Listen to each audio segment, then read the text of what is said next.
So noting the time and the presence of a quorum, I call the Boxborough Finance Committee meeting to order. We'll do a... Nope.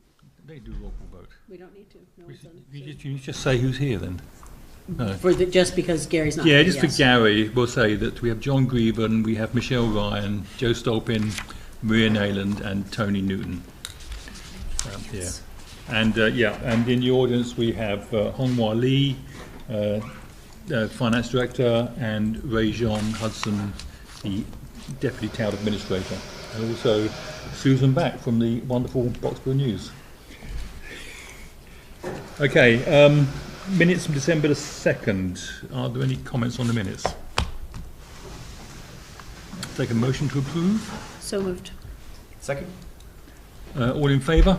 Aye. Anyone opposed? Okay, they're approved. Citizens' concerns. Let's hear those. It's like Susan's the only citizen, or Christine. Yeah. No. Yeah. No reserve fund transfers. Nothing for the FY26 budget that I've got anyway to talk about. So we'll go straight into the FY27 budget. So met with Mike and Rajon and Honghua today on the budget model. So I'll just go through that and where we stand right now on that. So just to orient you on the screen here, what we've got is at the top here we've got the inputs for the budget A and budget B. So first two columns are budget A, second two columns are budget B. The left column is the ClearGov input, and the right column is a column I put in to establish what the budget would need to be to reach our guidance targets that we've set in the budget guidance. So i.e. 5.5% for budget A and 2% for budget B. And in fact, what's over the course of the last few days, as they've adjusted the budget numbers, we're actually pretty closely aligned now in terms of what the town or ClearGov has in the budget and our target numbers for the budget. So you see those numbers side by side there, basically. So going down here, we then got the growth of each of. I should also say here, the way this is organised, administration is all of these stuff like insurance, healthcare, pensions, debt servicing, that really can't be adjusted in the budget process. They're like a fixed cost. So you've got administration, which really stays the same from budget A to budget B, and then the other town budget items, which are the thing we can adjust to actually get to our number. So under administration, is that all contracts too? Or no, is it's okay. the administration category in the budget. Okay, so that is truly the pensions, the insurances. Right, So yeah. outside assessments that we can't touch, aside from the school. Yeah, it does not include the school, but Right. it's all the stuff that that every year we'll get a bill and we can't do anything about it. But not the contracts. Not the contracts, no. Okay.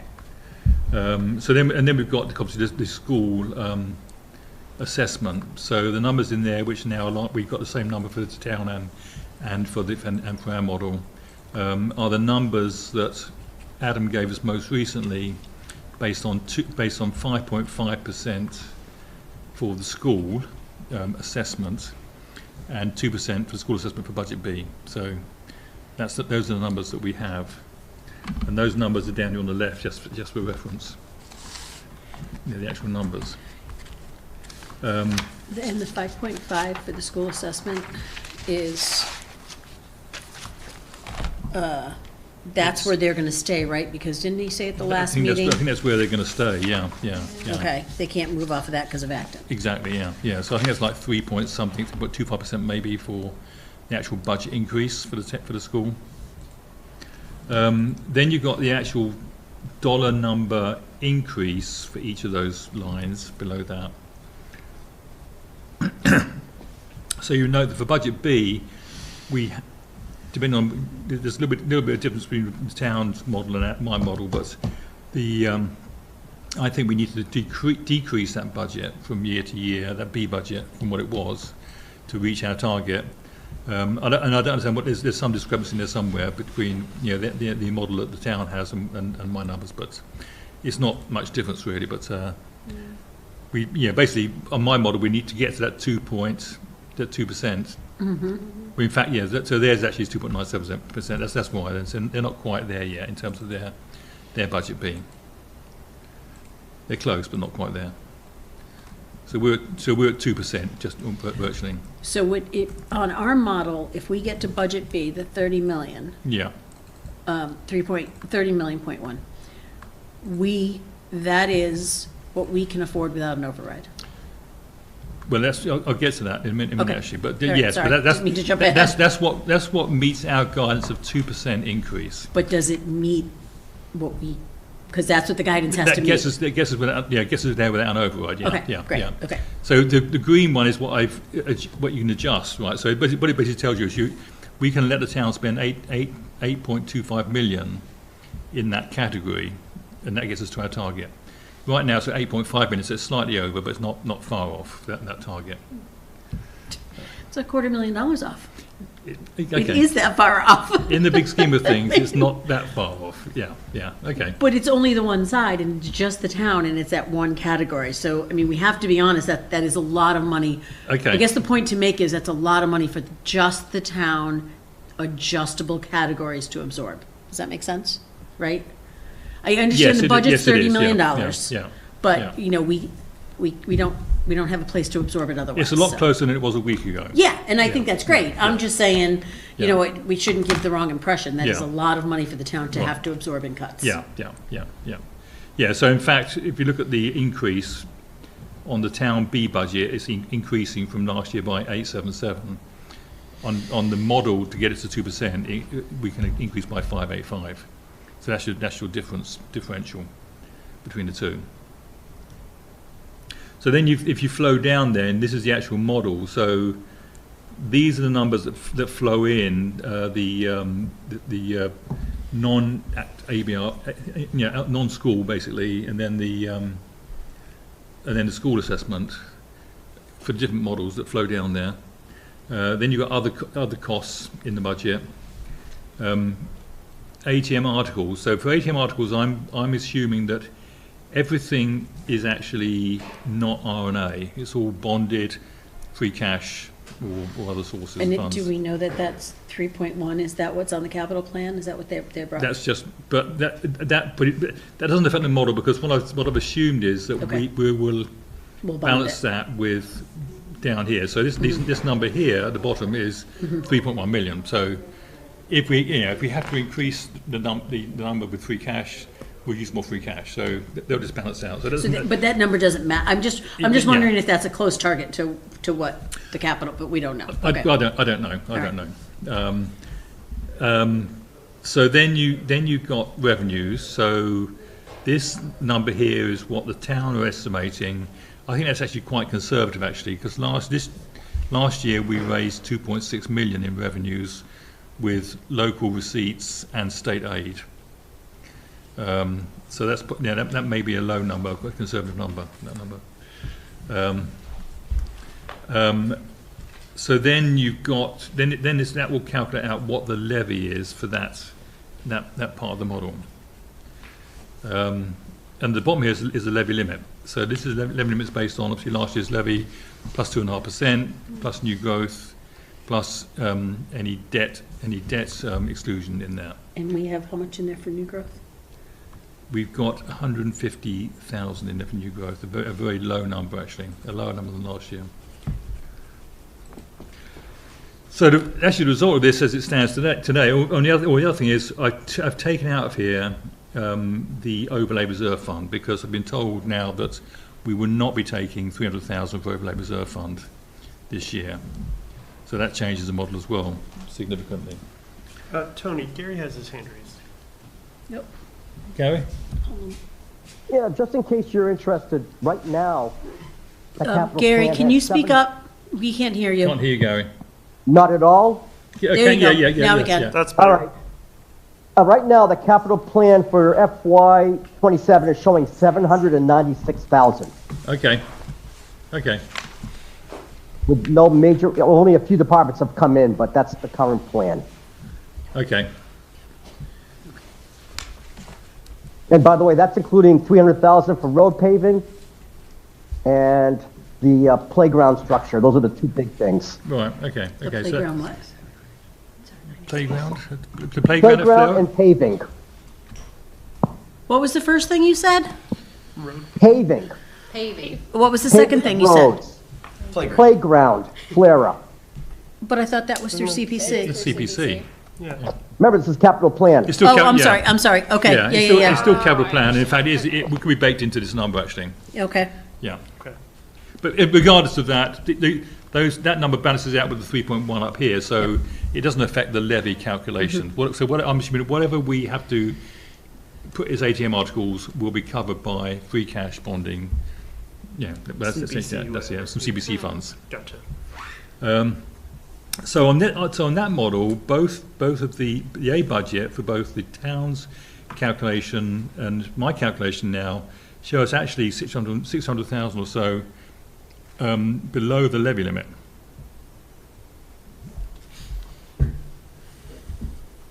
Wait.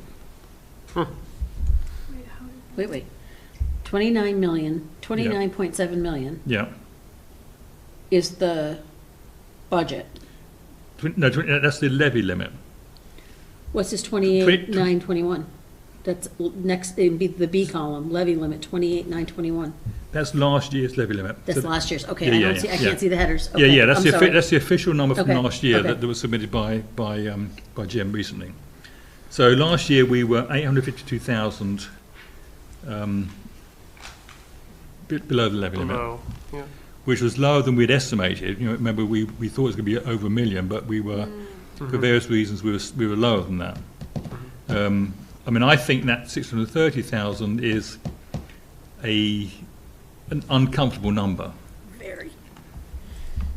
right now. So we're in this sort of like zone of discomfort, I think, in terms of levy limit. You know, there's not enough leeway there to say, yeah, we're good, we can go here, and we need to sort of be looking at this very carefully. And I thought I'd for discussion about what you do then. And then obviously, if you look at the B budgets, they're in pretty good shape actually. So the B budgets on both models are reasonably good. You know, we're in reasonably good shape for having levy capacity. Our levy capacity, I'm sorry, Tony, can you refresh me? We're typically looking more at a percentage below as opposed to a number below, right? Because just to kind of fix the lines. Well, it needs to be a number, right? It's always a Yeah. number that's your cushion before you hit the levy limit. So, Right. And it's been much higher than this in the past. It's just if you look at the graph over the years, it's gone. Yeah, It's I just, know your graph. It's sort of shrunk. It's sort of shrunk Yeah. down, and now we're in this sort of like this very shrunken zone. And for various reasons, we thought this year would definitely be above the levy limit. But if there's various factors coming into play here, I think, which makes it that we're not quite there yet, but we're still very, trending in the very, wrong very close direction. now to the Yeah. levy limit. Yep. One thing, not taking the overlay reserve fund is a factor in that. Not having any R&A ATM articles is a big factor in that. I mean, there are 200,000 or so of those last year, I think. So a number of things have sort of come together to say, well, we're still squeezing it a bit. But the question is that enough wiggle room to continue and say and declare success and say we don't need an override? Personally, I don't think so. But I mean, I'll So- take discussion. Okay, so the 17 million from the school is the max, right? That's gonna be the max number. So we know that's there. And if we can get, I mean, I guess the question is, where are we comfortable coming in with the excess levy?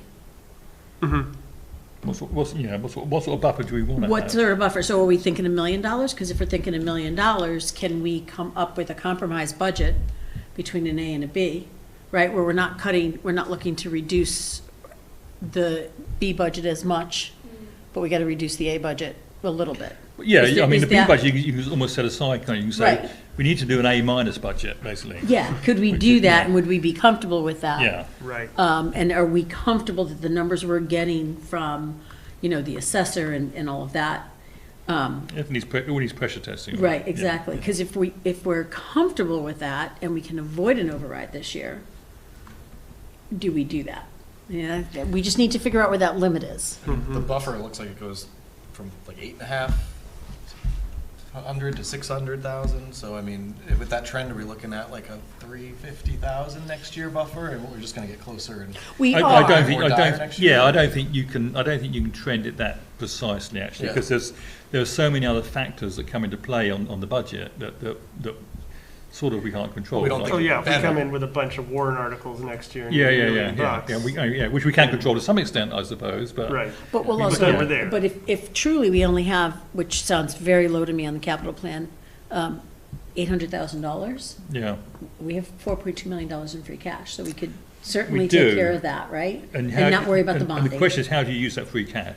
Right. Without There's- throwing it into the operational budget, I mean, that's not, So, but I mean, so even if we come in closer next year, I guess the question is, do we try to go for an override this year? Or do we wait a year? And what's the advantage of waiting a year? Sorry, If well, we can get that number to a better place. maybe I missed some of this context, and I apologize if I did, but I was just looking through the materials, and what were the drivers between A and B? The reductions? the guidance we gave was to bring in, my initial calculation was that to avoid an override, we'd need a 2%, we could do a 2% increase. We don't know what the cuts are though, right? Yeah, And, we and don't for know. 5.5%, which would be what we'd sort of expect to have in a normal year, Yeah, would give us an override. but we don't But, know. but in how to- fact, that was not correct, because in fact, with the 5.5% increase, on these numbers, these other factors, we actually are under the override limit. And we're sure about that? And is that because the schools come in lower than we anticipated? I think that's what I'm asking. I'm trying to understand why the A budget Works. Like, what are Yeah. the? works. what are the Yes, concessions- Yep, no, Like, what are the I'm surprised at concessions everyone made else. for budget A, and what are the concessions made for budget B, and like, why is budget A all So of a sudden? for budget A, all departments were told, even like when me and Hongwa met with the departments, that they had to get their individual budgets to 5.5%. Okay. And for budget B, they had to get their individual departments to 2% or as close to 2% as they could. And that's kind of probably why you see the 600, because most of the departments have made cuts to their budgets to get them within that 5%. But what, I guess that's what I think Yeah. Michelle's looking for, is what are those cuts? It's mostly expenses for each department. And then as far as for the salaries, non-union was 2.5 COLA plus steps, and then for the B budget, it was a 0% COLA and then just 2.5 steps. So just 2.5% increase for non-union. And then the other part is contractual and union, which is their contractual increases plus contracted employees. I'm sorry, on the B budget, it was no COLA and what, steps or no steps? Steps. So And then when you say it was like just expenses, was that like we're making cuts to specific hours or services, or what do you mean? It wasn't the hours, it was the services. It's So the non-salary line. basically. non-salary line, Yeah. pretty much. So, but then, Software, materials, things like that. Like other operating expenditures? Yes. Okay. So but just we didn't OpEx. cut any like ongoing contracts, right? So, I mean, those cuts are not cuts made just to get us over the finish line here and then coming back for reserve fund transfers because, oh my goodness, we have this expense now, correct? Some of them actually. might Okay, be. so that's a problem, because the reserve fund is used for emergencies, non-anticipated. It's not used because we're gonna cut the expenses to get the number to where it needs to be the target, and then we'll come back for a reserve fund. Because that would be my concern. If you know you have an expense that you can't make go away, but we're gonna cut it out of the budget and make the budget numbers look good, or look to the target, and then you're gonna come back in October of next year and say, oh, by the way, we need a $5,000 reserve fund transfer for the police because of radios. But we already knew that that was supposed to be there. So it wouldn't and be we cut it. unforeseen, and it wouldn't qualify. Exactly, but that would be the problem. So I think we need to know what that list of expenses are to be comfortable with those cuts. And a full understanding by the administration and the department heads, if you cut an expense that is not it's not unforeseen, I would not vote for a reserve fund transfer down the line. We have to be transparent with these numbers. Yeah. On the other hand, we came in $1 million under budget last year for the town operating budget. Yep. So clearly, we budgeted more than we actually needed for the budget. So that tells me there was some over conservative budgeting going on Sure. when we went through the process. Absolutely. So, I mean, I think it is incumbent upon us to make sure the budget is closer to that line Right. where we think we're going to be with the budget, and not. Yes, we don't want to make it below the line where we're taking out things we know we think we're going to get anyway, and we're going to get a reserve fund transfer, but we also shouldn't include any sort of padding in there for safety. I don't disagree. Yeah. But, I mean, I'm talking about things like, we know that we have a contract for X, which is Right. tasers, Right. let's say, all right? Because I'm trying to think of stuff that's Yeah. real that we've done. Yeah. We have a contract for tasers. It's a yearly contract. You buy them, you have a yearly contract. We cut that contract by $5,000, but we're not cutting the tasers out, per se. Yeah. So now you're gonna come back looking for that No, we can't- $5,000. we can't do that. We can't do that. No, That's the but- kind of stuff that's not unforeseen. But a lot of the budgeting items, I think we're putting in stuff which they're sort of covering what they think, what all eventualities. Clearly we are, because we're $1 million. We're $1 million under. So last I year. guess it would be a lot easier if we understood where we were $1 million over last year. Right. So Right. an Yep. example, kind of what I brought up earlier, is like vehicle maintenance for police and fire. Like, we gave them the guidance, and as a part of that, like, their vehicle maintenance for both of their departments is going up. But yeah, as a way to kind of stay within the guidelines, they either level funded it or decreased those line items just to kind of stick within the guidelines. But vehicle maintenance is gonna go up, and it's gonna go up because you can't get parts, and parts have tripled. And this is one thing I am an expert on, because that's what we do. That was right in your wheelhouse. Parts have tripled. Yeah. So you're definitely going up on that line item. Labor costs have gone up, but not, even if you just take that out and you just think about tariffs and trying to get brakes and, anything for your suspension and an exhaust and on and on and on, you cannot level fund vehicles. You've got to know that if you have the same number of vehicles, you're gonna have to do the same amount of maintenance. Your oil changes are going up. Every single thing is But gonna I'd go like to up. know though what we actually did spend on vehicle maintenance. Right, 'Cause for the last 5 years, If that there's would be good. if there's a big gap between what we budgeted before and what we actually spent, then Right. maybe And they're all maybe a that year older too, right? yeah. Yeah, so I guess if those are the cuts, there needs to be a history to show us what we've spent, and then we have to add money to it. I mean, that's the thing, you gotta look at certain things. Yeah. We just know is gonna be more expensive, and that's one of those things that's more Yeah. expensive. I think that's why I'm asking. I have like two major concerns. One, that the cuts are not sustainable and they're going to come and bite us. Maybe not in reserve fund transfer, but maybe next year we're in the same predicament and we're this close to the limit. All of a sudden, we have to do an override and we're pressured into it. Or cuts that we're making, this is like very sad path, but the cuts that we're making aren't deep enough and not sustainable. And next year we're also forced into an I don't ever want the town to be in a position where you have to make like a knee-jerk reaction. I want to be able to control what cuts are done when and like in a calculated way. So that's why I'm asking, like, what are we cutting in both of these budgets so we can make sure they're either sustainable or maybe there's areas that we should reconsider now to prevent pain later. So Well, we get a agree, chance really helpful. to speak with heads of department and budget Saturday and beyond that. We can call people into FinCom Yeah. and have those conversations with them. So, I mean, what we need to do, I think, is drill down budget by budget and ask those questions. And I think and I think the problem is, if we don't have a budget that is sustainable, and a budget that we make the cuts that are sustainable, and we're doing reserve fund transfers, but we say to the town, we did this, and we're okay, it's all good, this is a cut, but it wasn't really a cut, because you're gonna do a reserve fund transfer down the line, then it is, the only thing we have is the credibility that we put out there. And if we are not credible in this year's budget, we cannot pass an override next year. Yep. This Yeah. is my frustration. But I also think we're not credible if we are coming with a budget which is $1 million over what we actually spent. I totally agree with you. I totally agree with you. Yeah, which But you we- need to be yeah. able to, I mean, last year we had $1.5 million went back into free cash. we've had that for the last 3 years, and we've I know, never gotten yeah. an explanation as to why Yeah, that is happening. yeah. I mean, that's been an issue for the Right. last number of Yeah. years. But that said, coming back in, 3 months after the start of the year and saying, we need money for, X, but you knew X was coming, makes it difficult next year when we go out and say, we scrubbed the budgets. Because the school has scrubbed the budgets, right? They're telling us they're scrubbing the budgets. So, and even with this $17 million that they're doing, they're taking more cuts. So I want to make sure that our cuts are real and transparent. We need a list of those cuts, and we need to understand why we've over budgeted. Where in the last 2 years have those line items been so far over? Well, we have all the data, right? We have all the data from clear. Yeah, we do, but yeah. this also isn't my full-time job. So, We fund the reserve fund transfers. That comes from free cash typically? No, An that operating comes from the budget. budget. From the budget? Okay. It's 5%?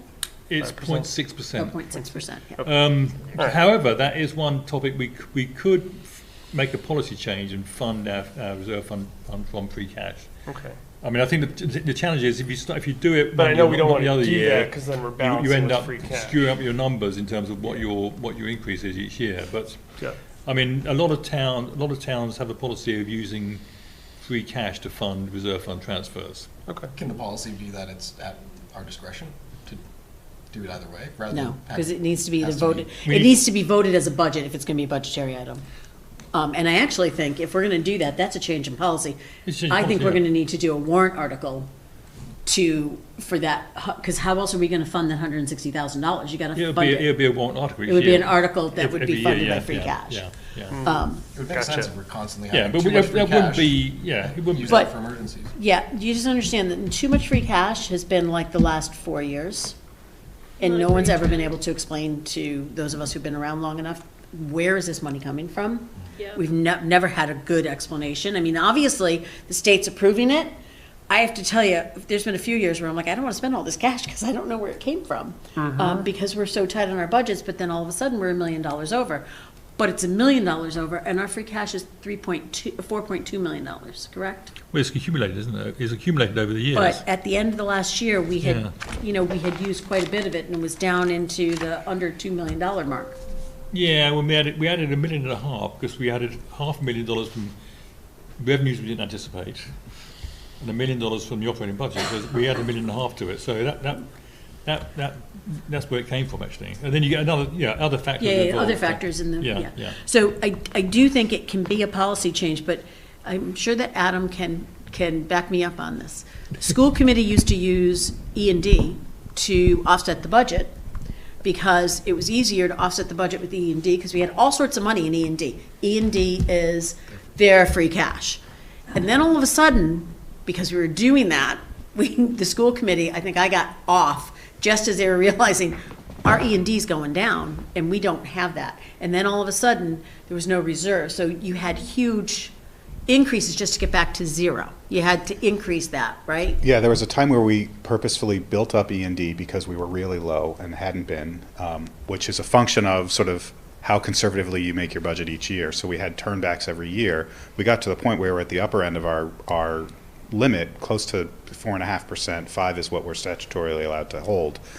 At that same time, Acton in particular was getting closer to their levy limit. And so we said, well, what we can do is use E&D to reduce assessments to both towns. And so we were typically using what we would turn back each year. But as your budget goes up, your headroom for what you could hold in E&D would go up. And so essentially what we held in E&D came down and down and down. And then we had a pandemic, we had health insurance blow up, we had all those things that you needed to use E&D for. And it very quickly just sort of said, we don't have enough. On top of, even if we did, there's no levy limit left in Acton. So, we got to an override, we got to where we are now, and we're back at rebuilding reserves. Right, but getting back to that point on the budget where you're taking those reserves out, as I see it, if you put $100,000 in reserves this year, but you don't do it next year, you need $100,000 to get back to zero, to get to your, to whatever your overage is going to be, your increase. So that's why I'm always concerned with using free cash. Yeah, but for reserve fund, if you made the policy change and did it every year from now onwards, that would be okay. I think it'd just be a conscious policy change that would be agreed between us and the select board, and everyone signs off on it, and we understand that's what we're doing. Because right now it's just it's a factor of the operating budget, which just gets calculated in the operating budget. Just a thought, really. I don't like taxing people for the reserve fund that we don't use, right? So if we don't use, we're taxing people to $160,000. We don't necessarily use it. Let's say we use 50 of it. It's $110,000 that we've raised and appropriated through the budget process. If we, and then we turn that back into free cash. So from that perspective, I don't mind using the free cash. Right. I'm concerned long-term. We need to think about long-term, if that makes sense. It's like when we took choice students at Blanchard. It becomes a little bit like, Becky used to say this, a little bit like crack. It's like you get a little extra money and you don't lay off the teachers because you're just filling the classrooms, and then you take a few more kids, and then all of a sudden you've taken all these kids in because you like the money, but then the reality is, well, now it's costing us money because we got to hire a teacher because we have too many kids, yada, yada. It's just, you got to just be careful. Well, and the question is, how much should the reserve fund be? I mean, we said 0.6%. That's what we were settled on as being not too much, because you're taxing people for it and not necessarily using it, but you need enough that you can actually cover unanticipated expenses. So I think we've got that number about right, personally. Yeah, the percentage. I yeah, think that's based on right. what we do use each year for various things that come up. So yeah, it's just a question of how you fund it, really. I think. So if we took 160 out of the budget for Right. the reserve fund, Yeah. I would not want to see that backfilled with expense. I don't, Yeah. that needs to come out of the budget, and that needs to stay out of the budget. It's like, you don't Right. get to now use $160,000 Yeah, and to if actually, make I up think it's more than that, salaries. because it's a percentage of the budget, so it's more like 180,000, I think, this year. Okay.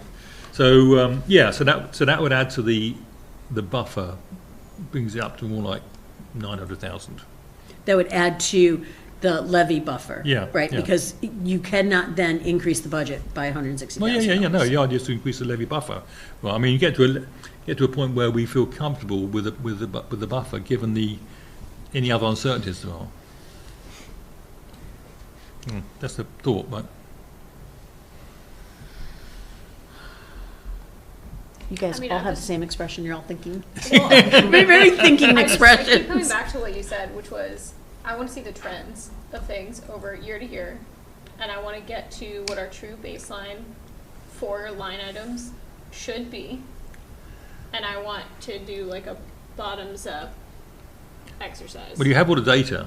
Yes, I was poking around in ClearGov the other night, and I see all the data, but what I don't have is like context of what's coming for certain departments. So what we need to do is we Not just doing sit with the police chief and with the fire chief and Agreed. with the DPW head, and sit with that data in front of us and say, why has this gone down? Why has this gone up? Why did you not spend this? You know, Yeah, and I don't want to yeah. be obtuse and be like, you have to be like under an arbitrary percentage because I said so. Like, I just want to say, No.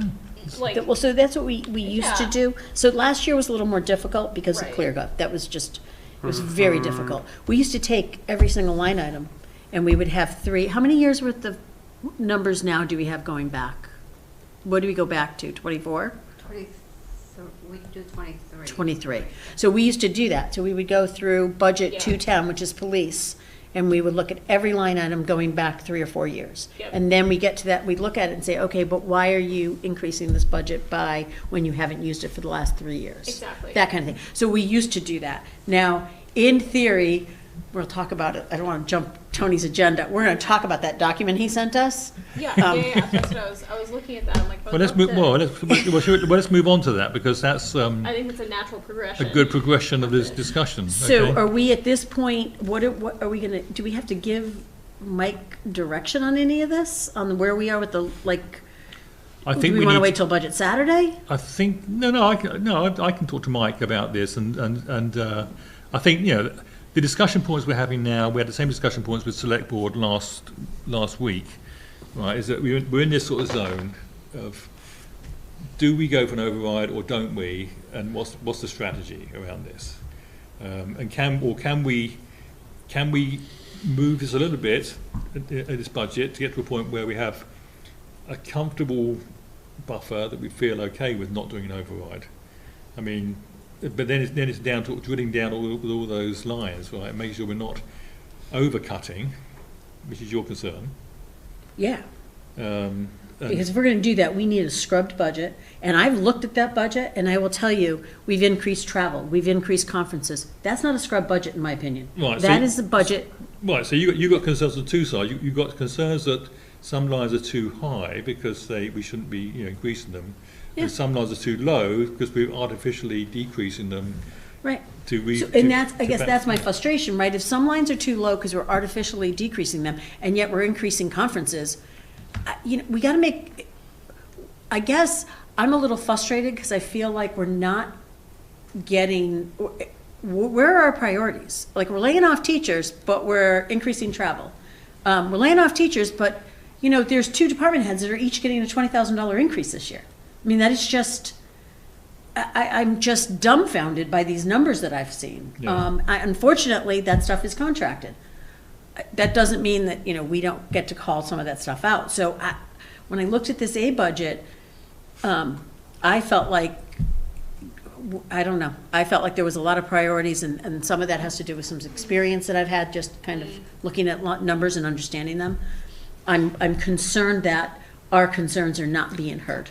It's, okay, well, so the question is, what's the mechanism for us to understand that budget and bring about concerns and ask our questions, right? So part of it's Budget Saturday, and part of it is bringing people into FinCom in meetings and ask them questions. So all those things are open to us to do that. So with that, let's move on to ClearGov and the output. I'm going to stop that. So everyone was sent the ClearGov output. So, and I even sent a handy list of instructions on how to use it. You did. Handy dandy. You didn't come over to my house to do it for me, which might be would have made it slightly easier for me. So what we've got here is we've got on tab 1, it's got all the data basically. So that goes through actual amounts from 23, 24, 25. I don't think you're sharing to the Zoom. Oh, sorry, it's my fault. Let me share it. When John gets here, while you're bringing that up, are we going to come back to talking about an override? Because my concern is we have to start making a decision as to whether we're going to suggest that we go. That we have to make a decision at some point soon, because there are people who need to know, and there's people that need to run an override if we're going to do an override, and we have to suggest to the select board where the budget may want to land. So I think that's one of those things we really need to. When's like the Can we go drop back dead to that date? conversation when John 'cause comes? Sure, yeah. We vote in May, right? So Yeah. When's the drop dead date? Like, when's the need know? Like Like when? now? When? Yes. Yeah, exactly. I was actually going to say last month. Yeah. Yeah. Like, really, we need to know. Like, going into Budget Saturday, We need to have a decision. the made. budget so I don't want to derail this again, but if John comes and we decide, okay, if we can get this number to $1 million buffer, we'll say no override, but there's got to be more cuts on the A budget. Yeah. Then Tony can go back to Mike and say, okay, if you can get it to this point, not including that 160, and making sure the expenses are legit and everything's transparent, Yep. we won't go for an override. Going into Budget Saturday, right? Because those are the budgets we're going to look at. We don't want to look at this budget and then still be looking for $300,000 in cuts.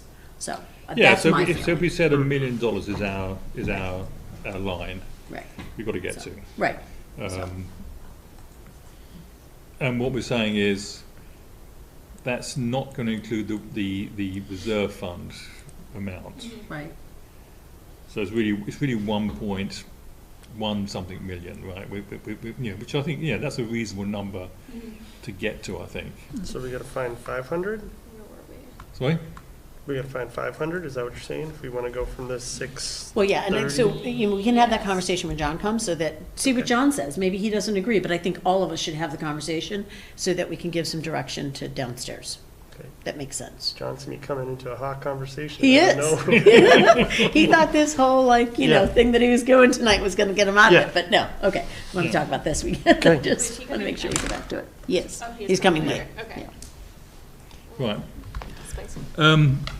So anyway, so here's the download. So you've got on the download, you've got all the data that's in ClearGov. So every actual year is in there, as well as the budget number as it stands today, and the difference and the growth in. Oops. Then the second tab is actually sortable. So this is where you would look at if you wanted to figure out what's going on with, the police or something. As long as you know what the code is for police, 210, I think, right? Right, 210, yeah. You can look at everything in police. So that's salary, That's but there's salary, another yeah. way to, Yeah. So this one, this is because I've been working this already. So oh, okay. so Okay, so I you see. can select all of them, or you can just select salary or non-salary. So this is all here again. You can this particular this one doesn't have the previous years. We can put that in there easily if we want that. If we want all the years. I think we do need that, because this is what I want to see by department, right? And then this is what I want to see, and I think this is what, Okay. I think this is what Michelle was talking about. Yeah. Okay, so it is. homework, can you add to that at 23, 24, 25 actuals to that pivot table? And then Okay. if you go over Or, to the or notes. maybe they're there already, actually. No, maybe, I think they're there already. They're hidden. I think it's just hidden. Yeah, they're there. They're all there. Okay, Yeah, so sorry, then if you yeah, sorry go all about- the way ignore over to that. the notes on non-salary, Yeah. am I going to be able to, yeah, so there it is. So on line 85, this shows, okay, the radios, so that we can get a sense of Right. what this item is. So this decrease of $1,200 is for detective body cam stipends. Well, that's great, because, so then the question I would have for the chief would be, are we just not gonna have body cams? Like, or stipends are usually a contracted item, so, you know what I Right, mean? yeah, Right there, yeah. CBA stipend for, Line 85 you're looking at, you see? 85, No. yeah. Where you highlighted? Oh, Is that wrong? no, 61, you mean? I'm sorry, yes. Okay. I was originally looking at 85, yeah, Yeah. so 61. I don't know where the lines in between went, but I can't deal Well, because with it's all been this. sorted, that's why. Okay, so 61, so then, you know what I mean? That would be the question I would then have. Yeah. If you go over, it says CBA stipends, can you go over anymore? To the right. Yeah. No, Love to but see what the rest of that but we says. we can always do that. Stipends from removed. Okay, so it got removed from the contract. Yeah. Okay, so that That would be explains one of that. the questions, right, that explains Yeah, that, and that's yeah. great. So that, then we don't have to worry about that, that's not gonna come back. Yeah. Yeah, so I'm okay with this, so then my question is, I do this for police, and then I can save that as a page, right? All you need to do if you want to do this, you just right click on the bottom there, Yeah. say move or copy, Yeah. create a copy, Yep, and that'll copy that page, yep, and you say, okay, then that's police. right, so then. So then you say, okay, But then for the next download, when adjustments are made, I have to do that all over again. That's my issue. So I'm gonna do that for 25 budgets. And then Hung Wall's gonna make, presumably a wholesale change before Budget Saturday, because we're gonna give you different, if you do little changes, if we could just at least get a track of what the changes are. So if we're gonna take $5,000 out of DPW and $10,000 out of police, if when the new budget comes out, it could say changes in 210, you know what I mean? So we can. didn't know that before, did we? In the old model, we didn't know. We used to just get, in the old model, it would be changed by the accountant and it would be sent to us. Yeah, no, but we didn't Changes. know what had changed in that model. Well, it was explained to us by either the TA, in the past, the accountant, Well, the it same was thing could explained. happen here, right? I mean, Yeah, so that's what I'm saying. So Yeah. if there's a change, other than a big wholesale change that we might make, if Yeah. it's smaller changes as we go through the budgets, if we could just get a kind of a, here's the new budget numbers, here's the new dump, this kind of thing, and here's specifically the departments that were changed. Because if it's 4 departments and all you're looking at is those 4 departments, you cut and paste it into your document, if I have one working document. I'm just, Yeah. we gotta track it. And then we used to use that one document to be able to highlight, what we've already voted, what we haven't voted. Right. If you get into copy and pasting into some document you've created, that's that's sort of prone to errors, I would say. Whereas the immediate download from ClearGov is always going to be uniform with everybody else. Yes, but the You can do a problem power is, query where you take both outputs and then you can put them in a power query and you can show just the things that have changed. So you were ahead of me on that one. It's kind of complicated. so I'm walking across the street with my laptop after Unboss sends this, and I'm going to ask Joe to do that for me. You need to give us a tutorial on power I queries. just guess, I can do pivot tables. That's as far as I go. yeah, I mean, I just guess, this is great, and I'm going to sort this whole thing out, but for us to really be able to do what Michelle was talking about, if it's ever changing, I'm not an employee of the town. I do not have time to do No, but that you're sort and learning all save these every Excel time. skills, and you're. Dude, I am, like, It's- listen, it's I'm free. gonna do my job in my business, and then I'm gonna retire. I'm never going out looking for a job where I'm gonna be able to do any of this. So, I don't know, Yeah. that's my only concern with this. I think, I mean, that works great, like Yeah. what you just did. Yeah. Except, I would need to do that sort every single time I got a new version of this budget. Yeah, but it's a very easy sort to do. I mean, that's the. It's a sort and a save, and a sort and a save, and a sort. Well, and a save. I wouldn't save it even. I mean, why save it? Because you need to so I do things differently. I need to be able to refer back to this budget and understand it. And to do that, I need to have a document that, I need a summary that shows me where the budget is. And if this number gets changed, that's just the way I do things. I mean, I can't. Right. So the next tab on here is the summary, right? So this gives you what every department is for all of those categories. Which I suppose is where you could compare the different departments. Yeah. But it's within the categories. Yeah. This is your bigger pic. This is your overview picture, right, of what the numbers look like by department. Row B, column B, Right. education was never $4,000 because that's a $9 million budget for actual FY23. You see that? Yeah. Something's missing in the actuals for FY23. Talk about a B budget. So yeah, we're missing. Yeah, doesn't look right, is it?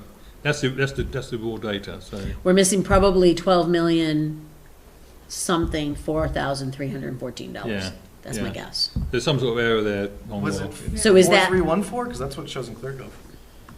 Yeah. So No. that's It's not. It's a. No, it's a- it was an input error It's for the an input past. error. It's not an somewhere error along, on your yeah, sheet, yeah, though, yeah. is what I meant. Yeah. No. Yeah. We'll delete that sheet. Okay. Anyway, you got us with that. And then you've got another one which is just salary and non-salary for every department, just a summary, which will roll up so you can see what that is.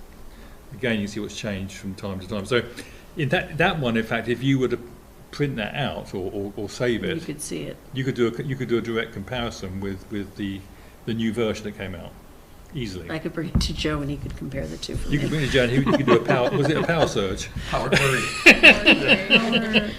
It's under the data tab. Just ask ChatGPT how to do it. That's what I did. Lord. Oh no, I'm not getting into that. Okay.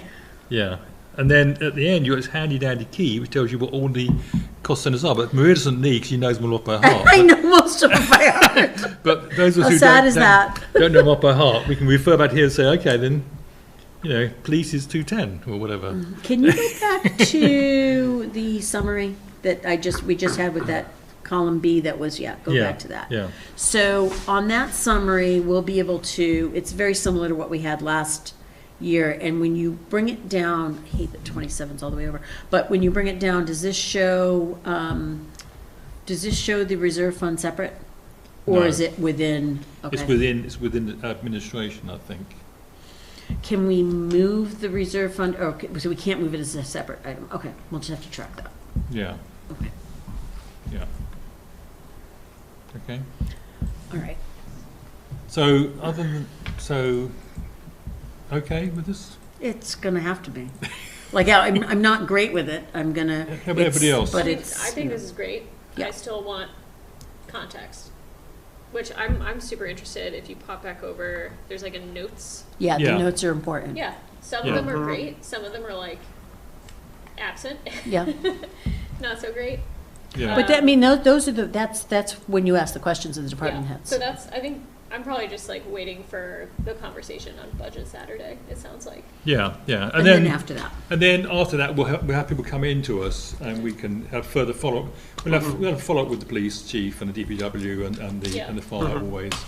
We'll have the library in, we'll have The school. the school will come in, yeah, we'll have planning here.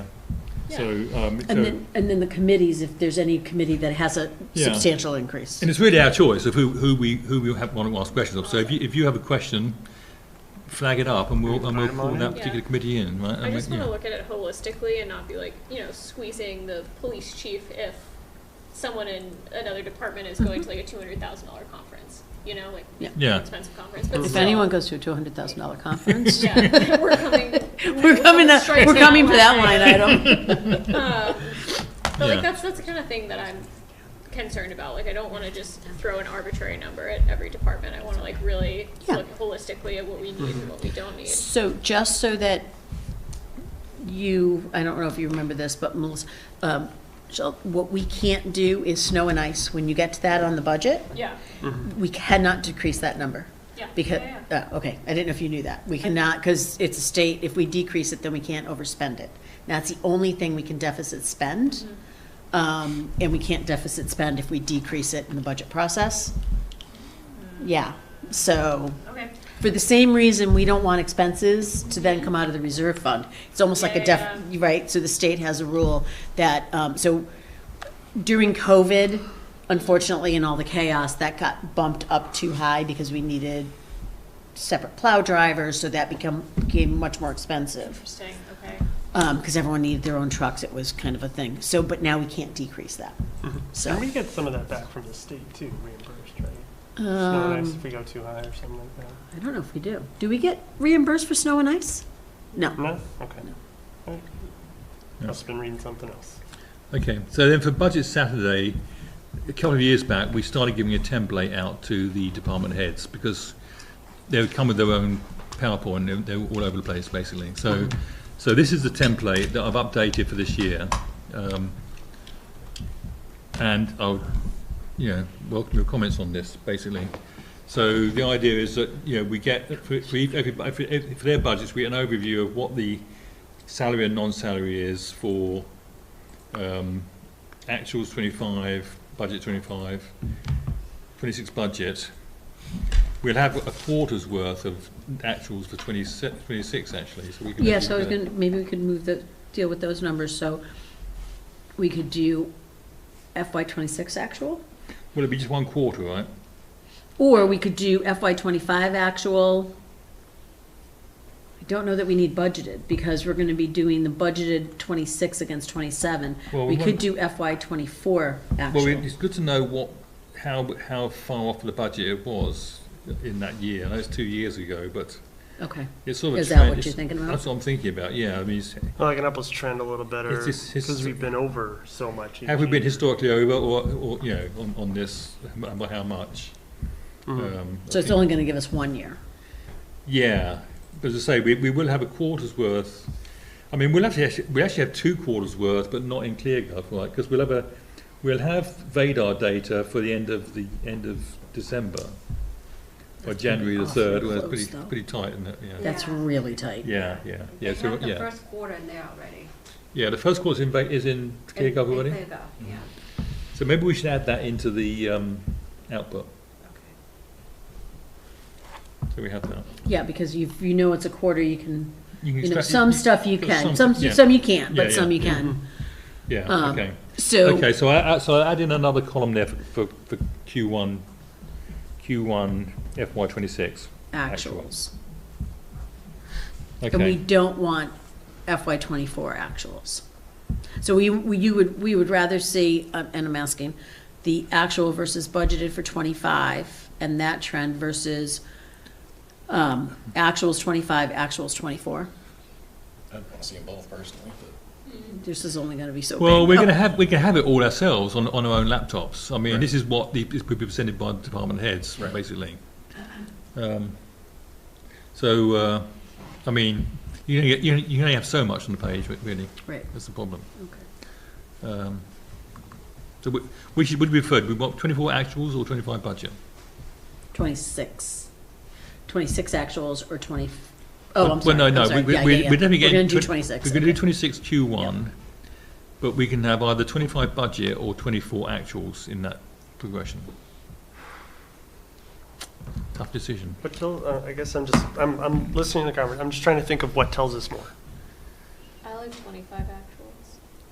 At 25 actuals is a thing. The Yeah. 25 budget Yeah.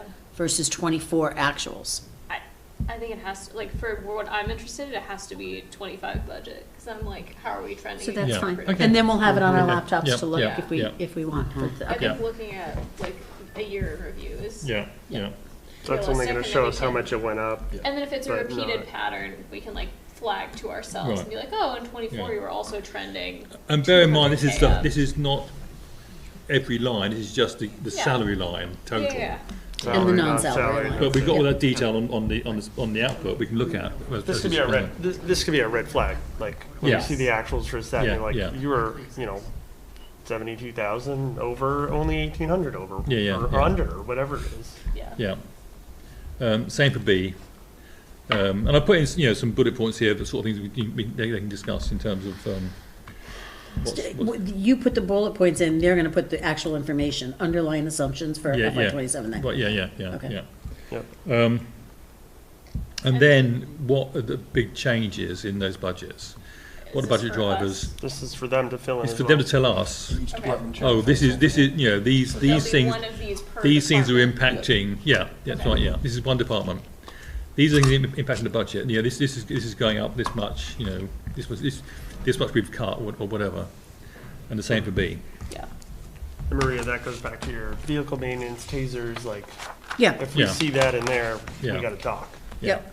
Yeah. And is that gonna be, is that cut gonna be, any cuts? Or are we gonna say, if it's a 1% decrease, Well, you know what I mean? I- Because it could be a long list if. Oh, like you we know. don't want your office supply budget was cut by $7. Well, I That's what I'm think saying. we want the top five. I'd say, based on those 5 lines there. If there were 5. Additional slides is necessary, I think we give them a percentage. Because you know what, it may be more than top 5. We may have, Yeah. you may have Oh, depending on the department. 7 budgets in Yeah. DPW, because it depends on how many Yeah, yeah, items they yeah, have, right? yeah. Yeah. And 7 budgets that are cut more than, what number do we want to see, 3%, 5%? I think probably 3%. Yeah, do you know what I mean? So any change more than 3%, up or down. Yes. Because we're and considering what a- things like $250,000. Yeah. like But what's the 3% yeah? There's got to be a dollar number as well, right? Because it could be a very small item. Mhm. So there's got to be a dollar impact as well of it. I think above Oh, right. $500, say. Oh, God, yes. Oh, Yeah, yeah. I mean, if you like- went from If it's- 100 to 103, like I think that's reasonable. Yeah. And $500? $500. Yeah, right, yeah. Yep. Okay. and I think if that's too much, they'll let us know. We will be alerted. They'll be like, I have 27 line items. Like, Well, can we bump and it you up? know what?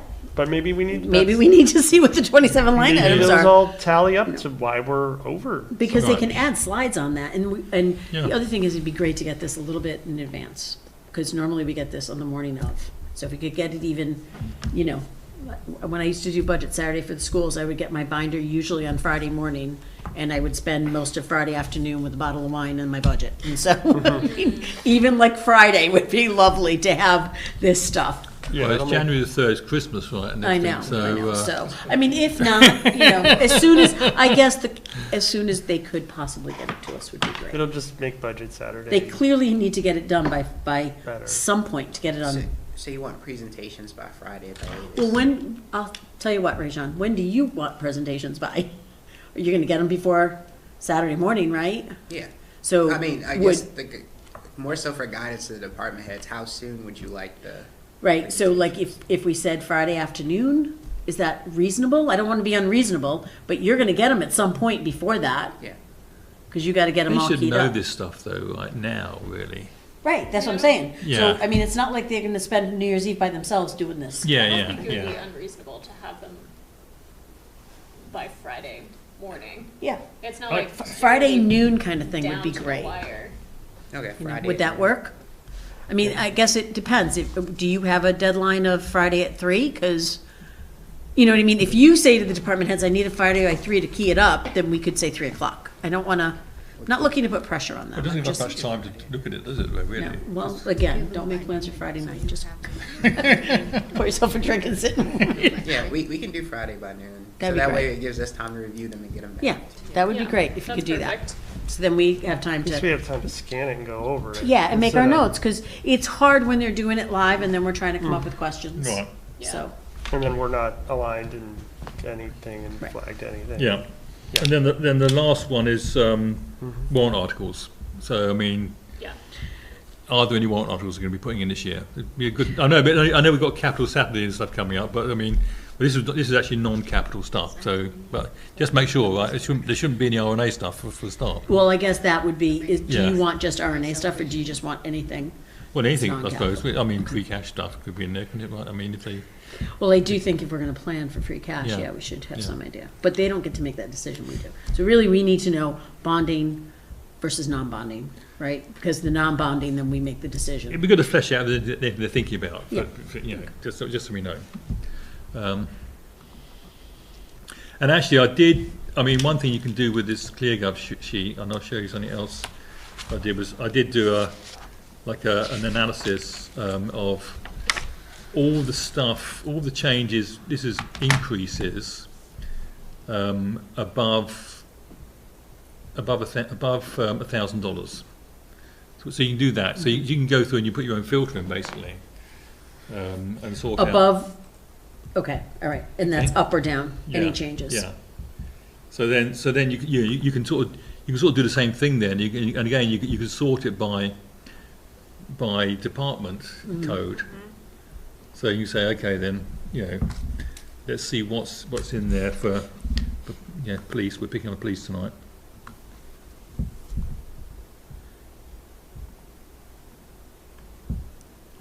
Okay, so this is all the stuff which is a big increase. Contracts and CBAs and wages. Yep, Nothing we can do anything about. No. yeah. What's the first line? Motorola. The Motorola, yeah, that's gone up a lot. So you can filter all this stuff out. Yeah, okay, I'm not gonna go down the rabbit hole with these right now. I will, Yeah, because even though contracts are not things we can do something about, we certainly can highlight the concerns around those sure. changes. Yeah, yeah. Circling back to our question earlier about when do we need to know about an override, and like Adam said, yesterday would have been great, or last month. Just walking through the steps. We got budget Saturday. We're going to be looking at everything, questioning everything. I think honestly, getting through budget Saturday is going to give us that perspective. Do we need that following FinCom meeting to kind of finish up on like the 6th to really have a better idea if we're going for an override at that point? Like, I'm just trying to time frame it. I'm not Yeah. locking us in January 6th, we're gonna have a decision. Well, I think On that. if we say tonight, right, we want a buffer of $1 million or $1.5 million or 800,000, whatever number we decide makes sense, Right. we'll know if we have to go for an override, because they will either, by budget Saturday, we'll have that buffer or we won't, Gotcha. right? Right. Yeah. And then if we don't, then we have an A budget and a B budget. Yeah. And is that something we want to let But- they'll need to know that coming in? Well, no, I advance, mean, I right? need to talk to Mike about that. I mean, That's why I think we should do We're that setting a tonight. new target Gotcha. in a way for Thank it, aren't you. we? We're sort of saying, okay, good, we're here, but we need to be a little bit further. Mhm. This was clearly. If a we good don't exercise want to an get us in. override. If we don't want an If we don't want an override, can you get us a little further along? Yeah, Yeah, that's, Right. okay. And if we can't do that, then we're back to our A budget, B budget scenario. if we don't need an override, then we don't need a B budget, basically. We can just Right. put it, Yeah. put it, yeah. But we have to aside. let people know soon. I mean, and there's a lot of confusion over whether we need an override, don't need an override. Sure. You know, Just go some of this slap a stuff has been a couple little signs, vote for the prematurely put out override. there and stuff, so. Yeah. I have a question for Adam. Does Acton's not doing an override this year? Does it look like they may be looking at one next year? They haven't gotten that far in the ALG plan. Okay. And what I'll add in terms of timing for an override, in addition to like community information, is that there's a lot that goes on in the back end of the budgeting process for both sides, for the municipality and for the schools. Whether or not we're going for an override, what's more important is what's the depth of the B budget cuts, because we're in the middle of reorganizing. So in addition to reorganizing, and Hanwha will confirm this, when you do that, you have to create all new cost codes for all of the different facilities and all the different school setups that we're going to have. So we have to do that. And then if we have to do that at a different level, whatever that B budget cut level is, that is creating a budget basically from scratch all over again. And so the longer it takes us to decide if we're going for an override and then what the depth is of that B budget, the longer it'll take for us to actually produce the B budget. And it isn't until you can produce the B budget that you know what the cuts are, that you can then go out and communicate what the costs are if you don't pass the override. That makes sense. So see why we needed it last month? Yep. Yep. So, I mean, I'm thinking this ought to be doable, to do it without an override. If we can get the budget too. I think I Or think get the the A minus. cushion. I think the A minus budget. I think is, if we can do a B budget, we can do an A minus budget. That's what I'm thinking. I mean, Yeah. Does that mean that, based on your previous projections, that you think we need one next year? yes, Probably. Yeah, I mean, we're kicking the ball down the road. I think a little bit, but it gives us another year to, think about that. It gives us this budget year to make sure these budgets are clean. Yeah. And as clean as they can be, and not over budget by $1 million that might be fed back into, Yeah. into free cash. My into only free fear is cash. getting closer to the, having it be more dire next year, and then who knows what happens the next year? Maybe stuff in town gets more contentious. It's harder to communicate next year. This year We've got a fire station coming up, right? I mean, Raise some yeah. red We have a flags, fire made it station through, coming and out. just, So the fire station in March will be the vote for the land purchase and design, and then it will be next February, we would come back for design money. But whether there's an override in this May or next May, we need a fire station and we need to run the town and the schools. So it's unfortunate, but that's what we're looking at. And so. I guess we should just be really careful not to communicate if we don't need an override this year. Not like, hey, we're free and clear. No, I think the message is we're going to need an override Yeah. sooner We or dodged Just later. put on the this brakes. year. We're just Yeah, not yeah. slamming on them yet. We've managed to sort of manage it this year so we can get under. But with don't make various that the strategies. expectation. Yeah. But we Yeah. can't do it again. We can't do it indefinitely. And who knows? I really think there's enough towns dealing with this right now, both on the school side, if they're regional, and on the municipalities. At some point, 2.5% is just not realistic. And so I don't think you get consensus statewide to get rid of a cap. There needs to be a cap. The cap needs to be raised to something more reasonable. There's a lot of talk out You there know. right now. I mean, since we've been going through this whole process, Yeah. every day on the news I'm hearing. Yeah. Every other towns municipality, speaking yep. up, And it- municipal associations. And so speaking up, maybe all that really is what needs to be done. Maybe the school districts need to go as, and then we need to, and I know you guys are doing it, so I'm not saying you're not doing it, but then maybe the municipalities need to get together and start really putting pressure on our representatives to say this just isn't working. And, Massachusetts Alliance for Limited Taxation was great 300 years ago when they did this, but this is not realistic. I don't know if it's going to ballot, but I heard that there was an initiative to allow towns to, with a vote at their annual town meeting, go over 2.5 without an That's override, but But with, that is an override. there's some change that they were proposing that would make it easier. Yeah. So there's just a lot of. That's the other thing. People talking about this, not just us. So the other thing we need to do, and John's got this detailed model of multiple years of sort of budget modelling he's been working on, and I'd like to feed in what we have here into his model to make sure they mesh properly and make sure all the assumptions line up, because that's another validation that I'm looking for the model. Make sure we are on the right track.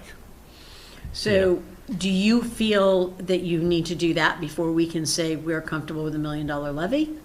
No, But I think I need to come to some, I'll discuss it with the town, next, about, here's our new target, if you like. But I think in the meantime, I think John and I can work on sort of pressure testing all the numbers and all the assumptions. So what does that mean? So that's what we're gonna, is that the plan? So that's the plan. The plan is we're going to go for An A minus. An an A-minus A- budget. Well, because I'm just thinking too, we talked a couple FinComs ago, I think I had looked it up, right? The last 2 or 3 times we went for an override. It failed that first year. Yes, We went back, scrubbed the budget like crazy, and it passed the next year. yep. And we can almost give ourselves that opportunity right now to just Do the scrubbing. scrub that budget and almost use this year as a trial run, that even if we're not going for an override, Right. we're still gonna act like we are. Right. So if it comes up next year, which we think it will, we can be like, we already did this, guys. But I Because do, I think when we looked that up, Yeah. like, it always, the vote was close, when it failed, the vote was always close. And then when you looked at the numbers the following year, it was like, they had gone back and done everything to do the work we're well, talking because when about that now. first year, when it failed, we had to scrub the budget, right? We Yeah. didn't have a choice, because it Got was the about message. $500,000 that first year. There was Yeah. also only a no committee, there was no yes committee that year. Mm-hmm. And the next year, there was a yes committee. But I do think, but when I say scrubbing the budget, like, I cannot explain. I believe the TA took a 0 increase. I think that every conference was wiped out of the budget, anything non-contractual was like stripped.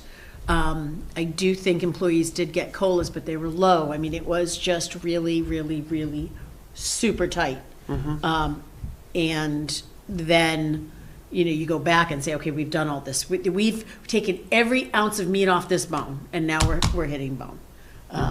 And, maybe that's what this year gives us an opportunity to do. But we need to have buy-in from everybody, because I gotta tell you, that A budget, again, there are things that I'm gonna go through on Budget Saturday. I didn't feel like there was complete understanding that, like, there's still stuff in there and there's still increases. Yeah. So we need to align with the town. We need to align with the select board as well.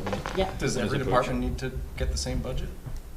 Can there be a discretion that we or the TA could say, you're getting your B budget? They've all prepared their, I know it's maybe a little bit. I mean, it is up to the unfair, TA, so, right, but, so the you know. TA and the select board present their budget to us. Yeah. We don't, and then we do get to go in and make cuts. One year, we did, we said we gotta cut 10% out of everyone's budget, when Becky, I think this was the year before you came on the committee, or maybe your first year, 10% out of everyone's budget. Because we didn't know what the fuel was gonna be, because I think that was right, started some war and embargoes and this, that, and the other thing. Anyway, so we went in and we said to department heads, you need to cut 10% out of your budget. And if they didn't, there was one department, and I want to say it was not under Mike, it was the other TA, didn't cut his budget. We took, 10% off the bottom. And we can do that and present that.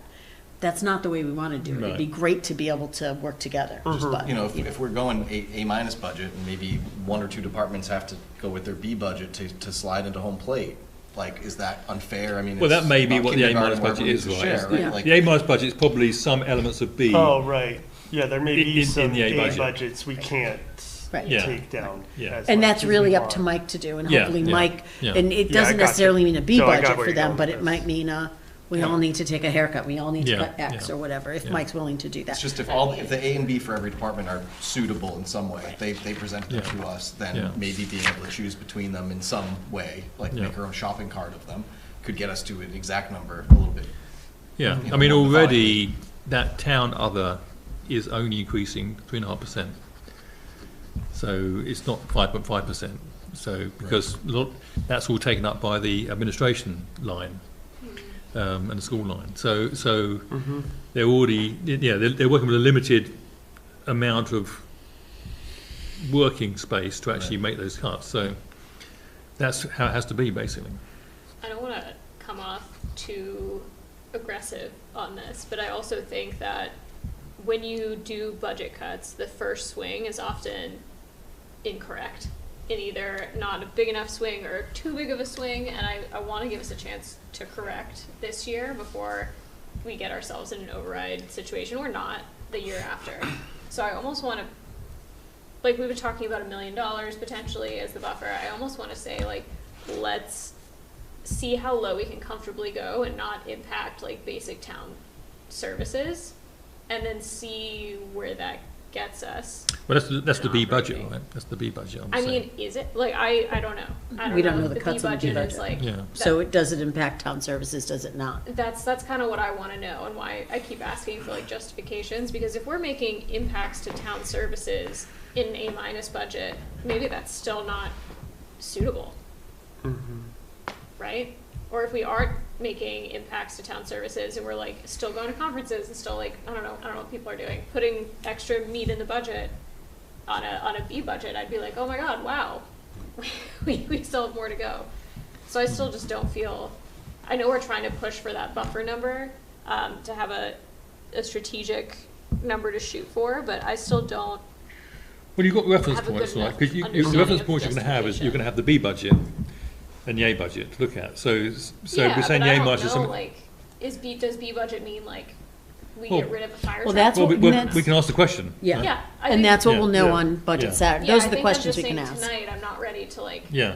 But we have either to, direction on that but we 100. have to, we have an A budget and a B budget. Yeah. And if we think we want to come somewhere in the middle, Yeah. we need to direct, the TA and the select board need to have some understanding, some idea where we're coming from, particularly going into budget Saturday. Because if we're going to go into budget Saturday and say, we'd like to avoid an override and we'd like to avoid the B budget, so that means an A and a half, A minus budget. Yeah, A minus, B plus, Whatever it is, we need to get that budget to look at. That's the problem. We can't, it's like a catch-22. it is, like, I but can't- we have to, Well, not really, no. at some 'cause- point, put a pin in it because and decide. ClearGov will they'll keep updating ClearGov as they go through the discussions. I Right. think, Right. Michelle, to address your concern too, it sounds like you're also wondering, like, is the B budget the floor? Is there a C budget? Yeah, Like, I that am. we just I'm wondering don't know about because we don't know enough about the B budget. exactly. I just like don't have enough context to be like,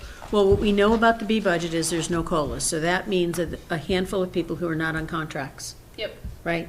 And are probably Are- not paid enough to begin with. And are probably not Probably. paid enough to begin with, right? Because all the department heads are on contracts. yep, The police and fire union and DPW are all unionized. right.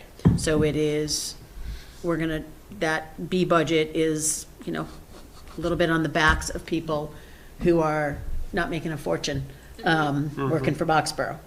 So we already know that, is there any personnel cuts in the B budget?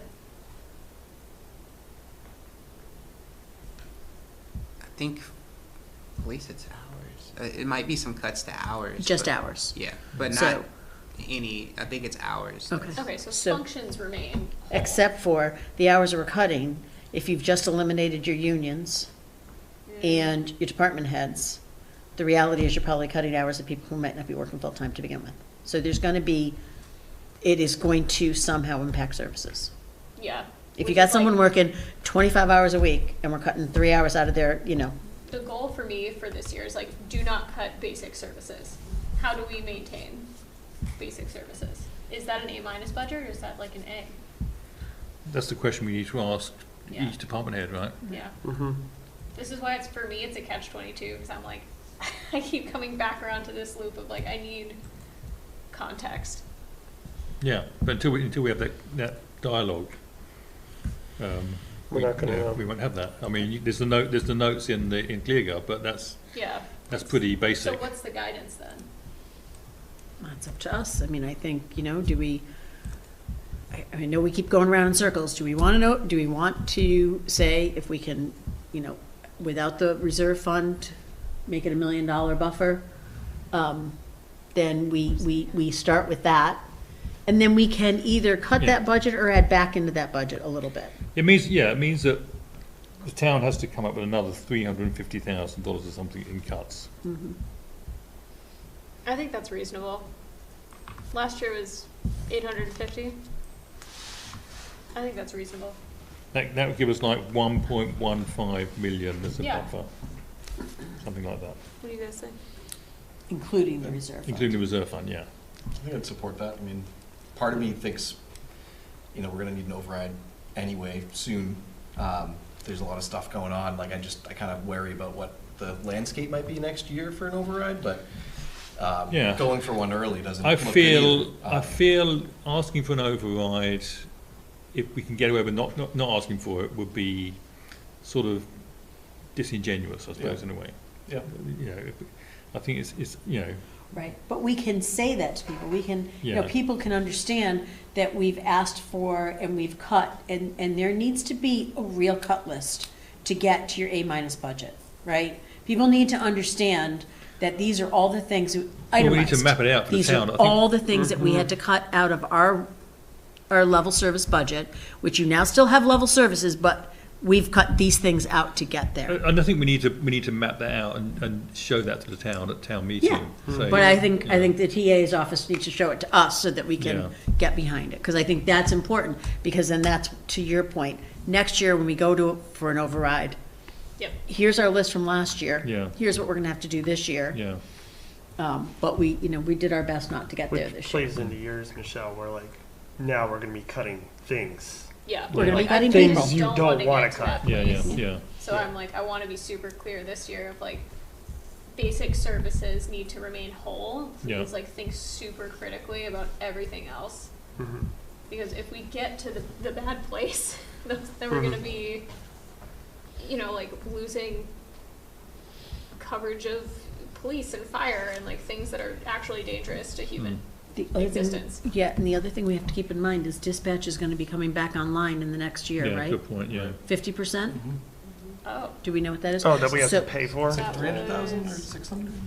It was 425,000 when we took it out of the budget because we were getting reimbursed from the state. And then we were slowly, 2 years, it was Weaning 100% off, right. reimbursement.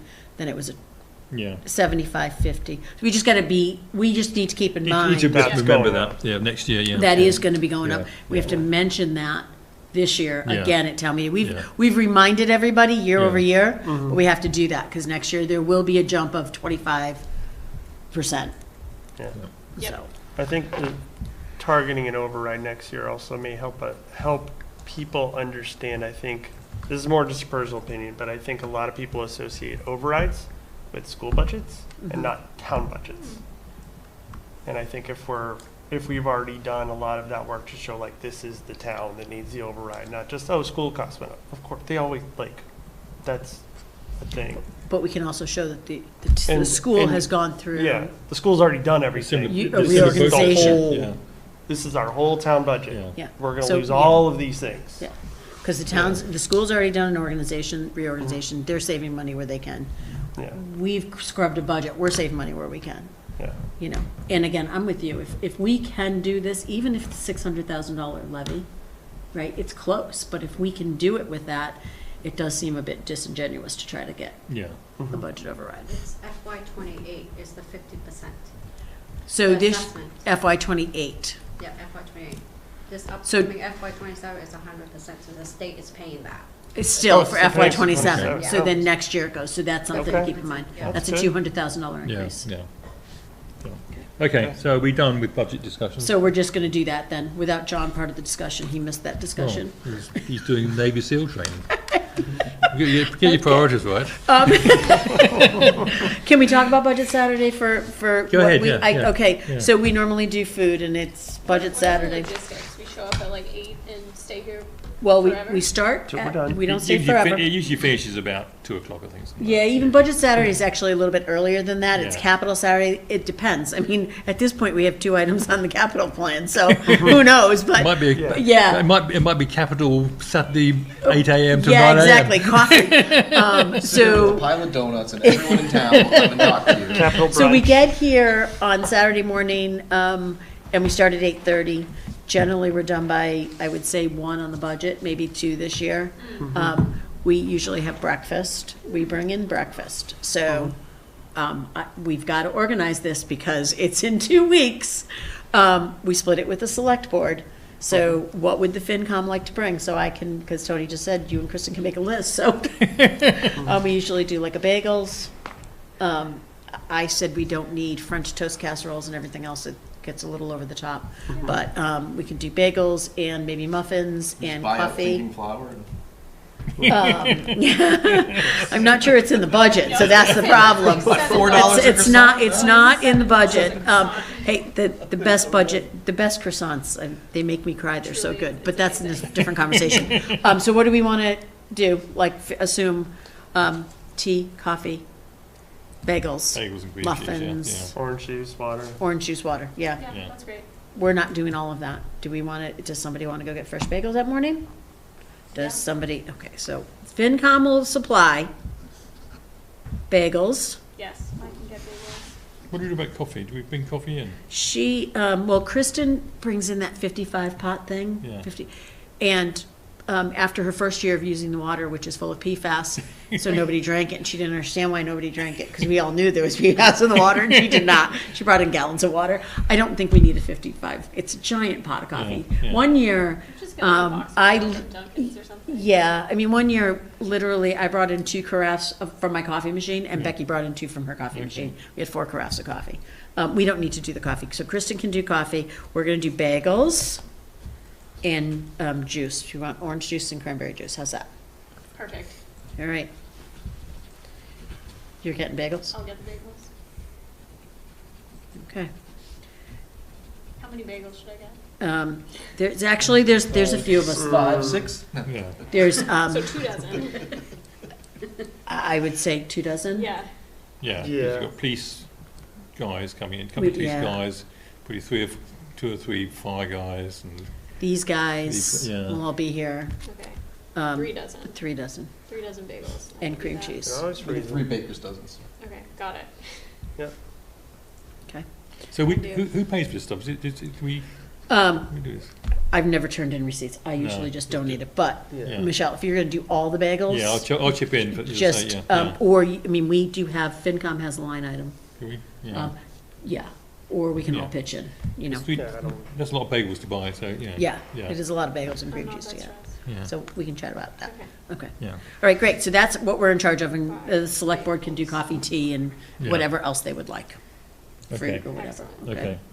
Okay, next up, Fire Station Building Committee update. Fire Station Building Committee update. Okay, our next meeting, we've had a lot of meetings. Our next meeting is going to be January, this is going to be, I've got January 5th, Monday, January 5th. At that point, we're going to have all the information back on the environmental stuff and the engineering testing that we've done on 984 Mass Ave, Which is Tree Masters. which is Tree Masters, and 1300 Mass Ave. We will have 3 pieces of property. 1300 is, remind me again what that is? That's that building on the corner of On the Stowe. corner. Yep. Okay. So we'll have those 3 pieces of property, assuming that all the engineering reports and the environmental reports come back clean. We are hoping that at that point, we've been able to negotiate a price, and we will be able to vote on either 1 piece of property, depending on the property, or 2 pieces of property.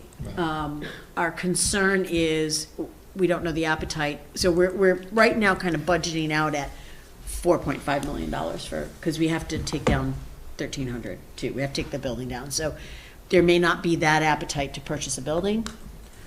We do still have 72 Stowe Road.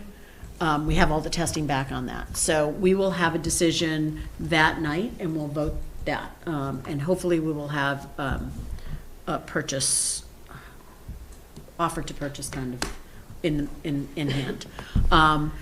So then we meet again on the 8th to finalize our vote, and then it will come to us on the 13th. And on the 13th, we'll be voting, and this will be for, the Fire Station Building Committee is doing an article for purchasing, either 1 or 2 articles to purchase property, and 1 article for design money. And the design money is pretty close even, but it's all a little bit different depending on the piece of property, just because of some of the, what needs to be done with the land, if we need engineering. Some of it is like at, do we need a light, that kind of thing. So it depends on where we are. So it'll be a little bit different, but not by much. So those will be the 2 or 3 articles from the Fire Station Building Committee.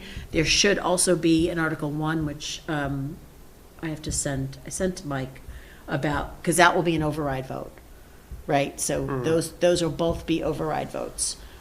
So for debt exclusion, so then there'll be an article that the town will put forward to set the ballot question for the following week. It'll be 2 ballot questions. So, I don't have much more than that. We are working on, a public forum for the end of January. We're also working on a public forum, which will actually be more like the town meeting, pre-town meeting forum that we had, at the library for the special town meeting in October. It'll be similar to that, and it will be I think we're actually gonna do like either a 2 or 3 until 7 o'clock, so people can stop by. That was very successful last time. We're hoping people will stop by. And then there's gonna be a couple other warrants that'll be coming from the town that will be on that. But that's all I got. Is there any questions? When's the town meeting? March? March 9th. March 9th. Thank Yep. you. That's the special town meeting. Okay. And that will be at Blanchard. Okay. So, Okay. So school committee, John's not here, but we have Adam here. So maybe, Adam, you could give us an update on reorg, strategic options and budget.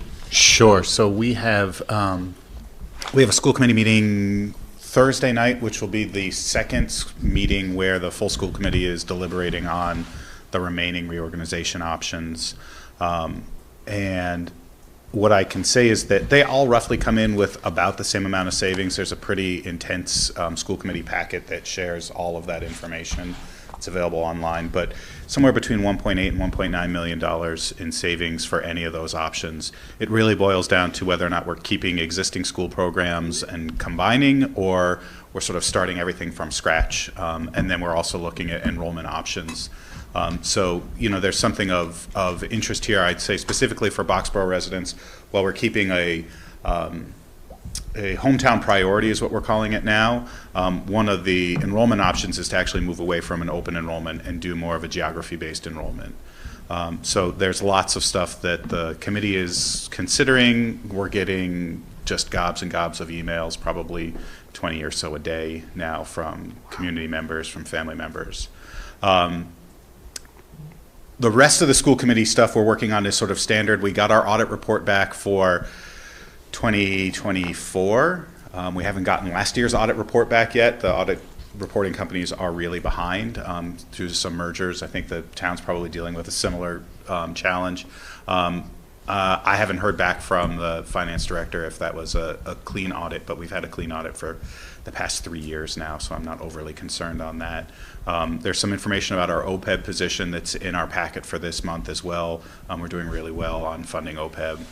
And the budget subcommittee, is moving forward with sort of planning our A budget, which looks to be a 3.75 to 3.8% operating increase for the schools, which comes to about a 5.6% assessment increase to Boxborough.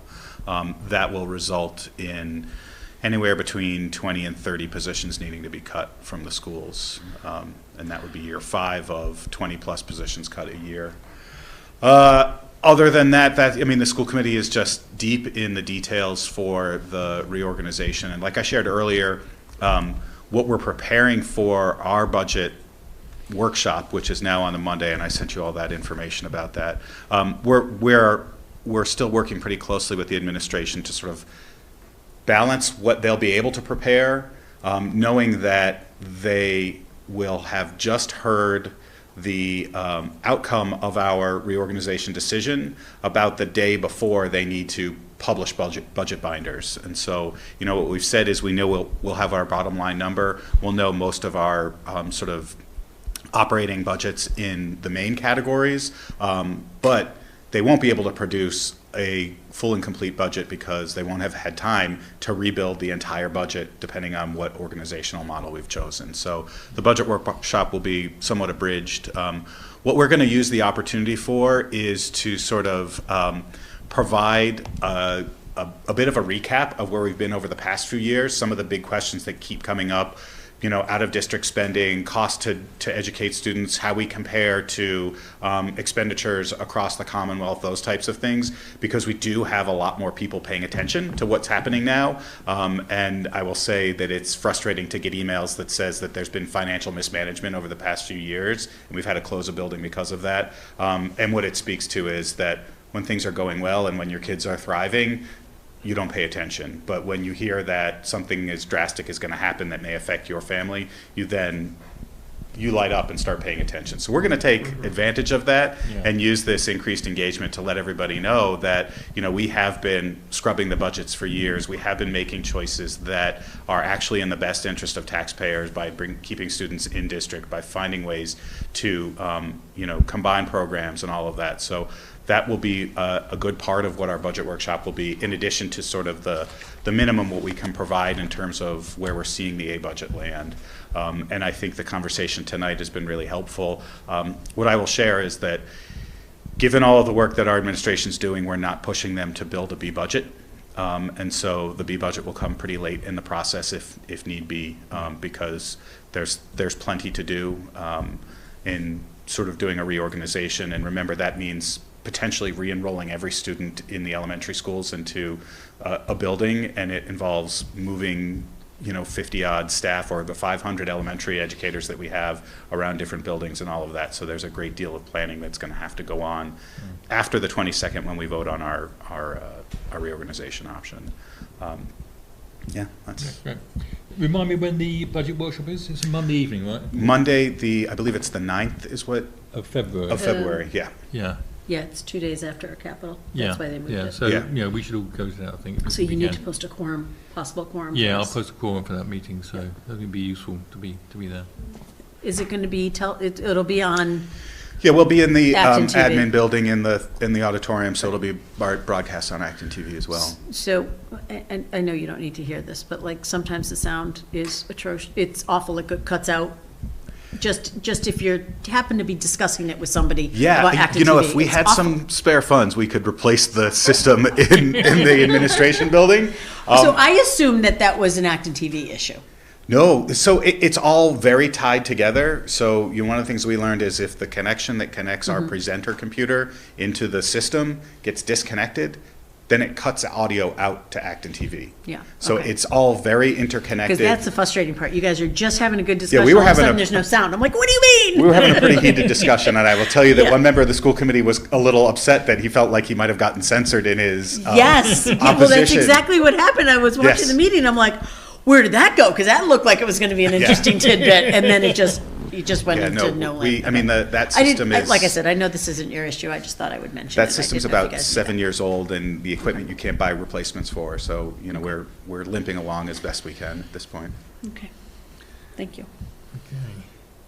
Okay, so next topic is the calendar year 25 annual report, which I don't have on screen here, but I did send it round with one, right? Yeah. I won't bother to share it. I mean, if you get a chance to look at it, please have a look at it and make any comments you have on it. Don't reply all. Don't reply Just all. reply it to Just Tony. reply to me. I think it's due to be sent in by like January the 9th, maybe. I'm really impressed you have it written. Usually I'm writing, like, when I'm chair of any committee, I'm like, the day before it's due, I'm like, what did we write last year? Well, I took last year's report. I'm just filled in the blanks. How did these numbers change? 24, enter 25. Yeah, and Hongwa is checking the numbers for me because there's some number discrepancies in there I need to figure out. So Hongwa's kindly doing that. One thing I did add this year was a trend of OPEB funding versus the liability, which is trending quite well actually, Yeah. and a trend of pension funding versus liability, which is neutral. I'd say hasn't really changed much. But the plan is that we'll move on to funding the pension liability when the OPEB is sort of paid down. That's our stated policy. So it's going to be another warrant article. So there will be warrant articles. It's just not maybe capital. Because Right, OPEB yeah. will be one. It'll be There's a free cash, few, right? yeah, it'll be Yeah. free cash. But so Yeah. the 796 might just, that Gary gave us, that's a capital number. But there's other warrant Yes, articles that we'll be looking at. Okay, and then on terms of the calendar, coming up. We've got let's have a look here. Our next get-together is going to be Capital Saturday, right? Budget Budget. Saturday. Budget Saturday. Budget Saturday.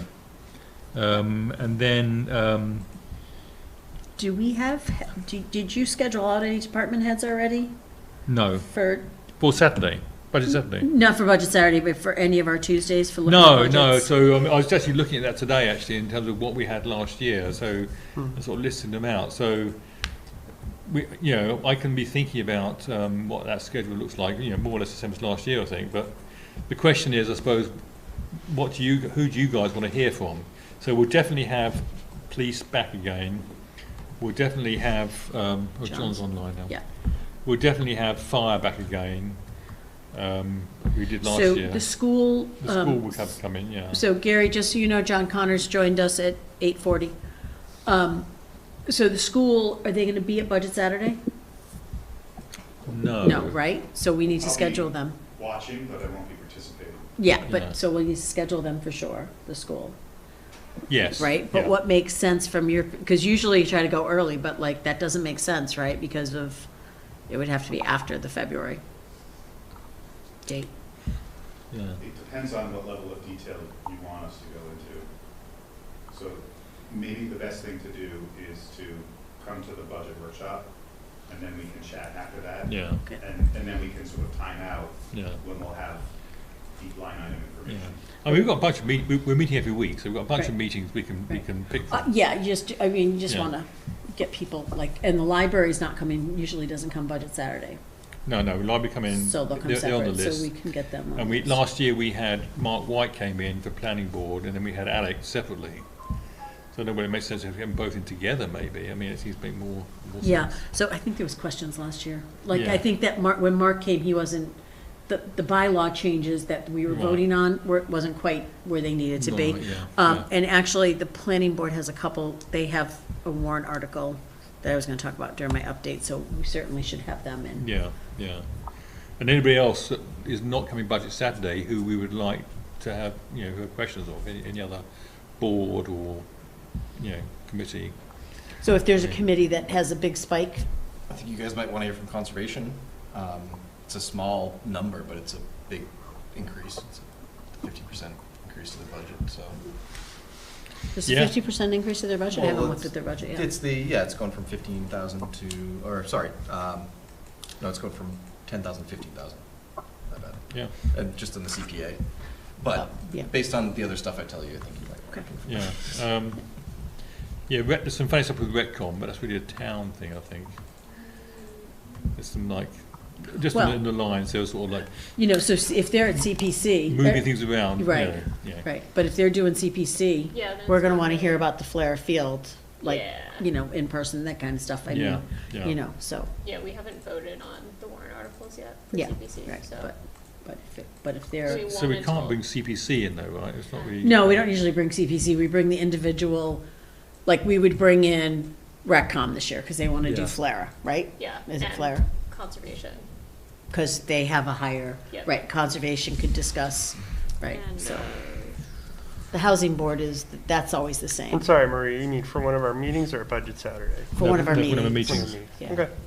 Yeah, otherwise Budget Saturday, that's why we took the school, it just ended up, that's when it ended up being like getting home at 4 o'clock. Yeah. And you're basically, your brain's like jello, because we had the schools, the library, there was so many, that just dealing with the bigger department, the 4 big departments, separate, on that day, at least we can function at the end of that. So I can probably schedule library, Retcom, conservation early on, Yeah. early-ish, because they presumably know what they're doing by this stage. Yeah. What's in Well, there. they've turned their budgets in. Yeah. So, yeah.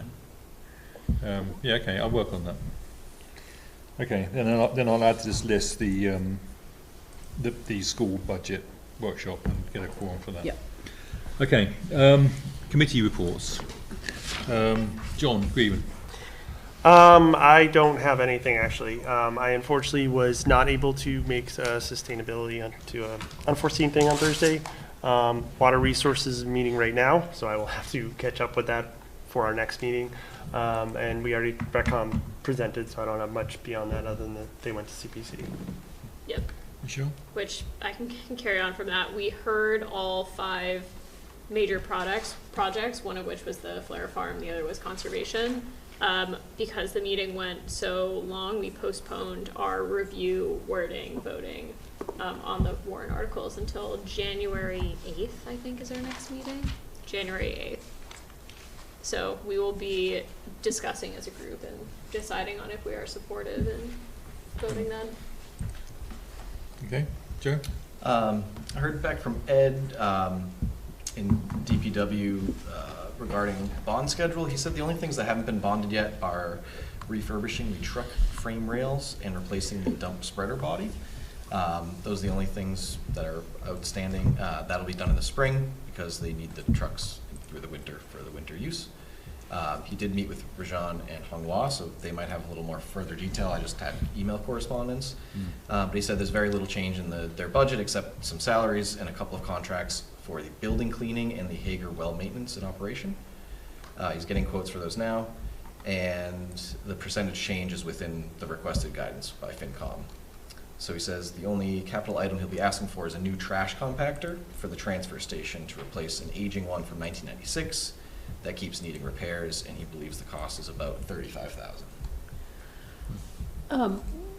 With Hagerwell, just remind Ed to make sure that he's in contact with the school, because the school needs to be able to budget the maintenance, and sometimes that falls off of the radar, and then that's a problem for the school, because your budget's so tight. So the school, To schedule the maintenance. just to let them know what the dollar amount is once it gets budgeted, Okay. so it gets put into their budget. If it, I mean, I'm sure it's whatever it is yearly, but if there's anything extra, because like last year we did the warrant article and so all of that, so. Okay, cool. And then conservation, heard back from Liz. She actually shared the full CPC presentation PowerPoint with me if you wanted me to forward it, or present it if you needed to. Basically to summarize the reasons for the increase, which maybe Michelle being at the presentation could shine extra light on, but what I got from Liz is basically the major reason is in addition to the need to respond to land acquisition opportunities, they need to fund the updated town's open space and recreation plan, which I mentioned last time. The detail that I didn't have last time is that they're planning to go from a 5-year to a 10-year plan, so that the cost will be $60,000 instead of, I assume, would be a $30,000 cost. So they expect to raise, or they expect to get $30,000 in grant funding, then take $30,000 from the Conservation Trust Fund. No. And their ask is for $15,000 additional CPA, which is anticipated to be a one-time. And then they said they'll take the additional $15,000 out of existing CTF funds. Okay. Did they say why they're doing it this way, as opposed to what we've done it in the past, which is it's a $60,000 price if we get that grant, we should be doing a $30,000? 5-year plan instead of a 10-year plan? No, a $30,000 warrant article. This is not a conservation-only thing. This is open space and rec. It's everybody. It's all these committees. So there's no reason that money should be coming out of those funds. I mean, I don't have her rationale on that aspect. I guess we can talk to her about that on budget. Well, I think that's important to know, because I think that that's a warrant article, in my opinion. I heard this. That wasn't part of the proposal, like that justification. Right, so I've heard this, but the open space and recreation plan is not just a conservation, and and it should not come out of that fund, because that's not what that fund was created for. What fund is that? That's that conservation, that $10,000 a year they get from CPC to go into this fund, which they're supposed to use for if they got to do wetland delineation. Right, yeah. If a It's piece like of property. teeing up to buy a piece of property. Exactly, Doing the right, surveys, and they right, need yeah, to do yeah. surveys and stuff. So this open space and recreation plan, I've heard this, like, this is the third time someone said this. It should not be, and they should not be taking that out of that account. That's not a slush fund, and it's not used for this. And this is a town-wide plan for 10 years. It would be like telling the planning board they need to pay for the 20 Boxborough 2050, which is the new master plan, right? And that makes no sense. That should be a warrant article. So what they're saying, this is going in the operating budget, they're saying this, or what? Well, they're saying it's They're coming taking it out of from their, CPC. they're taking it from, CPC? All they're asking for is $15,000 additional CPA funding. The rest is to go into their fund. right. then they're gonna take it out of their fund Right. to fund this. If they can get a grant for it, that's great, but they should not be funding it out of that fund. And it's actually like, you shouldn't be taking your money, it's a town-wide initiative. It is, recreation is involved, conservation is involved, I think AdCom was involved last time. So what are the steps for them to get CPA funds? What do they have to do? Does it, Just present to, They need to they present to CPA and CPA. and sort of CPC, and then they Just say gonna they approve it. Right. Or as not. long as it falls within the guidelines of. Well, what we vote on if it falls within the guidelines, and we talk about how to phrase it on the warrant article. So FinCom have no say in that then, basically. Well, I'm a voting member, so. Well, wait a minute, we actually do have say, Right. right? Because Yeah. our voting member can go back I and can say. vote no. Yeah. Yeah. But I think If it's, it doesn't fall within the guidelines, or like what I could say, which I need to dig into this, because this is like the first I'm hearing about potential, not misuse of funds, but it maybe is coming from the wrong bucket. it's coming from the wrong bucket, that's the problem. That's not what the CPA, So where should it come from? Is that just a it should be a warrant warrant Just a- article. Just a regular schmegular. Yeah, like it should be, we Oh, would yeah, probably they pay just put it in out and of ask free for cash. 15 grand for, Whatever the dollar amount is for Yeah. this plan. Not Because through it's a the trust. town-wide, so that's what I'm saying. If they need the 15,000 for other things, that's fine. But the open space and recreation plan should not be It's a coming town out thing. of Yeah, I got you that now. fund.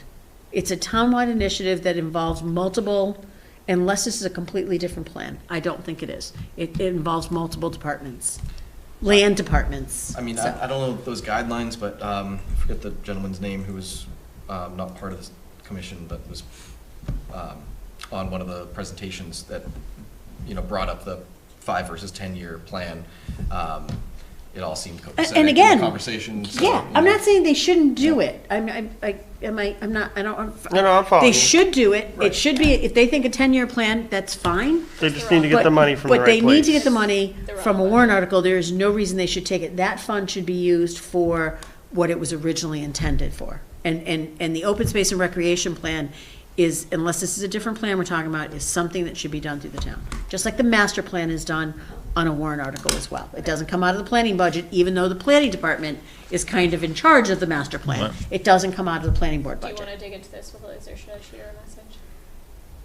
I mean, I can ask for more clarification on it. Yeah, I think we just need more clarification. And I actually think this is going to be something that will probably be more of a discussion as we get closer to Capital Saturday. But if it's a warrant article, we should know that. And I Yeah, think we yeah, should. yeah, I wasn't that familiar with the Yeah. OSRP. Okay.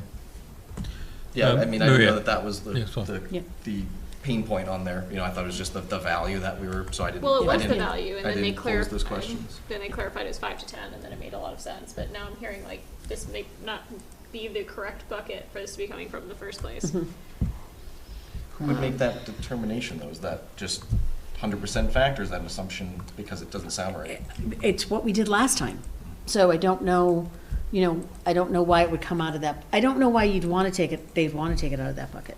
That's I don't understand why this all of a sudden has become let's take it out of conservation money. It shouldn't come out of that money. It's not just It is an conservation. open space and recreation plan. I mean, it says on the slide about open space and recreation plan, it says the current plan covers 2022 to 2027. Must be Yep. updated again, 27.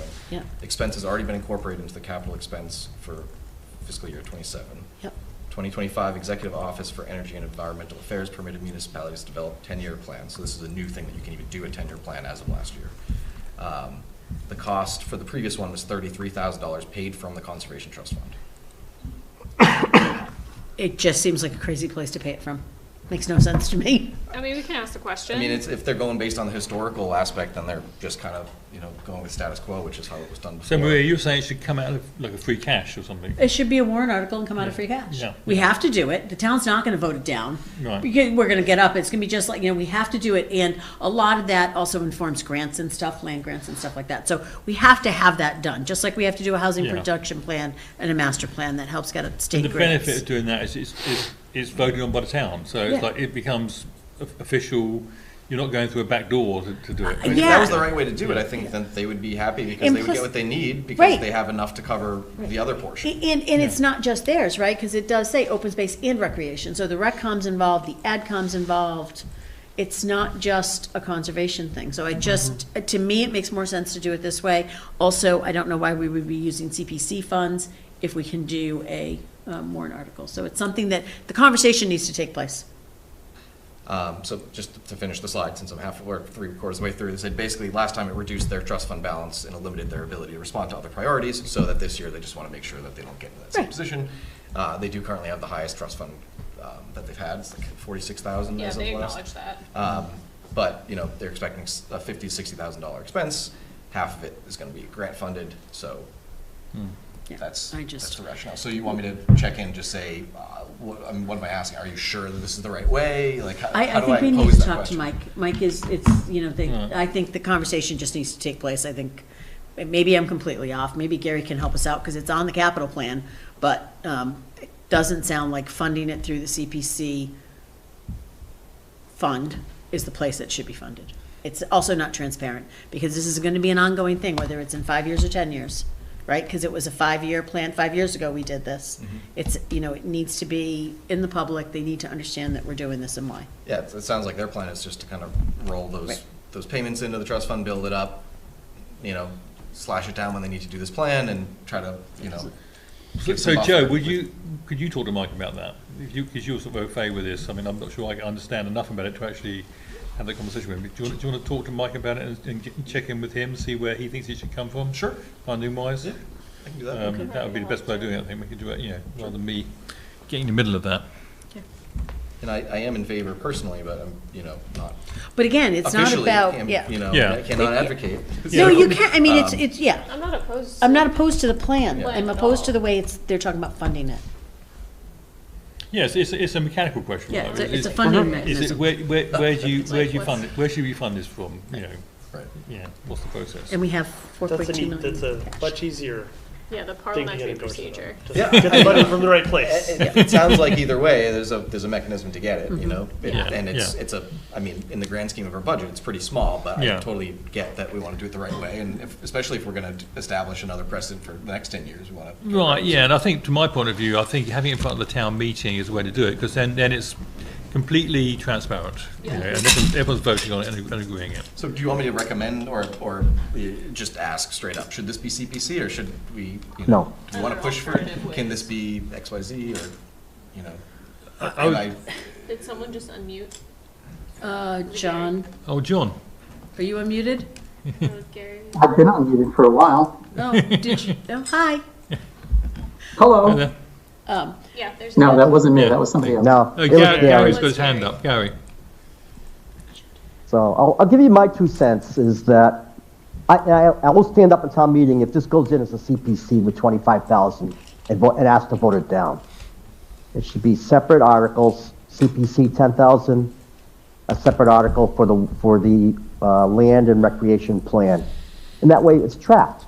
We know that the money has been set aside from whatever funding source you agree on to go with the funding. Was there It pushback should on not this be in lumped under 2022? CPC. You know, when this happened the same exact way in 2022, was there pushback or any discussion Well, over it being improper? 2022 was, we're in chaos. We had a interim TA, there was no budget, it was kind of a little chaotic.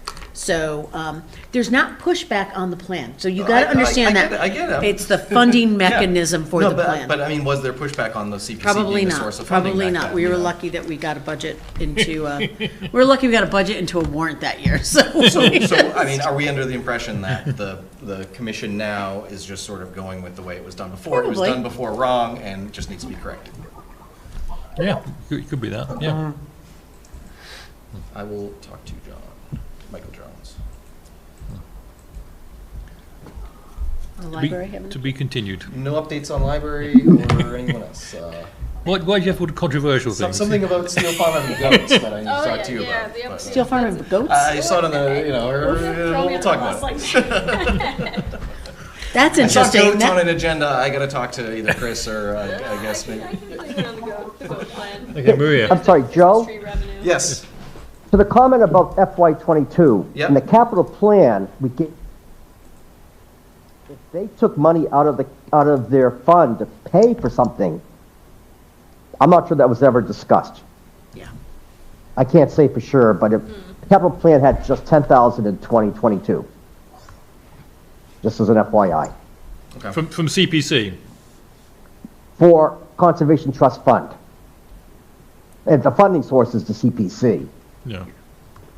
But that was only, we've done 10,000 for at least since 2020. Okay, so I guess maybe in 2022, they'd just been putting in the 10K each year, and they had enough, and they used the Conservation Trust Fund to pay it. That may be, I would say now that was the wrong usage for that fund. But they didn't plan an extra amount of money for the land use and recreation. So they might have just pulled it without knowledge of anybody. That I can't It say. just got done and got paid for, but, In your opinion, the Conservation Trust Fund is the correct source if they have the funds in No. there? Or it has to be warrant article? I don't think that's that's not why that trust fund was established. That trust fund was established to, if something comes up for purchase, if they need to do something with, delineating the wetlands, that's what that trust fund was for. So they shouldn't be using CPC, they shouldn't be using Conservation Trust Fund, they've just got all the wrong credit cards in their wallet, and we need to correct the whole thing. That's in my opinion, and apparently Gary's, and he's the historian on the FinCom, I think it should be done through a warrant article. I think that makes the most sense. It's clean, it's transparent, people understand. In 10 years, we're gonna be back again for this item. And nobody's debating whether we need the item. Right. Thank you, Gary, for the historical commentary, appreciate it. Okay. I had a quick question, just with Retcom coming in, is that to, just present what they presented at CPC to get our endorsement for the warrant article, or? Yeah. Yeah. Right? Well, the operating budget as well. There's operating budget Yeah, items there. probably, yeah. Operating budget as well? Yeah, We don't know what that number is, but we'd have to look at that. yeah, Okay. yeah. So there's things in there, there's some squirrely things in there that I looked at, like, that I can't make sense of, so we Okay, need to understand that. okay. And they could even come in after Capital Saturday, because we Yeah. might discuss it, but we don't usually go down the big about CPC articles on No, Capital no, Saturday. no. Yeah. Yeah. But, Okay. I mean, I will tell you on the face of it, $300,000 for a playground, I understand how expensive stuff is, but we've already put so much money into playgrounds, I need to understand that better, right? CPC put money into the school playground, we did, Liberty. Before I could vote as a FinCom member to recommend it, I would really want to understand it better. Yeah, gotcha. Yeah. Okay. Maria? So on the library, I know you don't have an update, but they did get a $100,000 grant today. Oh, yeah, for the generator. For a generator, Yeah. So, so that was from, I think Senator Eldridge was able to get that as an earmark, which is great, so we'll get a second generator. Our emergency shelter is actually Blanchard, and that's that big generator that's kind of hidden. But that would allow the library to be a cooling center if we lose power, or a heating center, and that kind of thing, even though we can't use it necessarily as an emergency shelter. So, so that came up today. I went to the planning board meeting. They were discussing the housing production plan, and they were actually talking about how they were gonna fund this. If they wanted to start it immediately, the town would have had to fund some of it through a warrant article. But instead, they're going for 2 different grants. They're doing one grant and then using that to offset a second grant, which will cover the cost. And that will be, I think they will have that plan back FY27. They use that plan, the Affordable Housing Trust uses it to, a lot of different, the planning board will use it, and you also need it for grants and that kind of stuff, so. So they're gonna do that at no cost to the town, so congratulations to Alec for finding those grants, he's really good at that. And, So it's housing production. yeah, it's called Housing Production Plan. So it basically, we had one, but it's outdated, same thing, all these plans are coming up. We had one, it's outdated, and basically, I believe, I am not a planning guru, I believe that it takes the town and says, what can we do, I think, within our existing bylaws for housing, and where are we at build out? And we've Right. everyone's always talked about the build out of the town. So Right. I don't have all the details on that, but that's gonna be, they're gonna put that forward, and it's gonna be completely funded with grants. Yeah, which is great. The planning board, their meeting, they still have not, I went to that meeting, I honestly signed off at 11:15, because I cannot look at Adam's face. I cannot. That meeting went till after midnight. And I was like, Again, again, I think they hold the record on how many meetings go after midnight. When I signed off, they were still talking about conditions for the Campanelli campus, so the Beaverbrook campus. also Again, yeah, we're into months now. It's coming back, I believe, on the 12th of January, and with the intention, this is what I was told, actually, one of the members asked the chair, with the intention of doing the final conditions and a final vote. Because again, when we talk about new growth, right, that's one of those things that could be bringing in a significant amount, but this is the master plan, and my understanding from Campanelli, from being on the meetings, they have projects ready to go, but they need to get this master plan with the special permits all approved.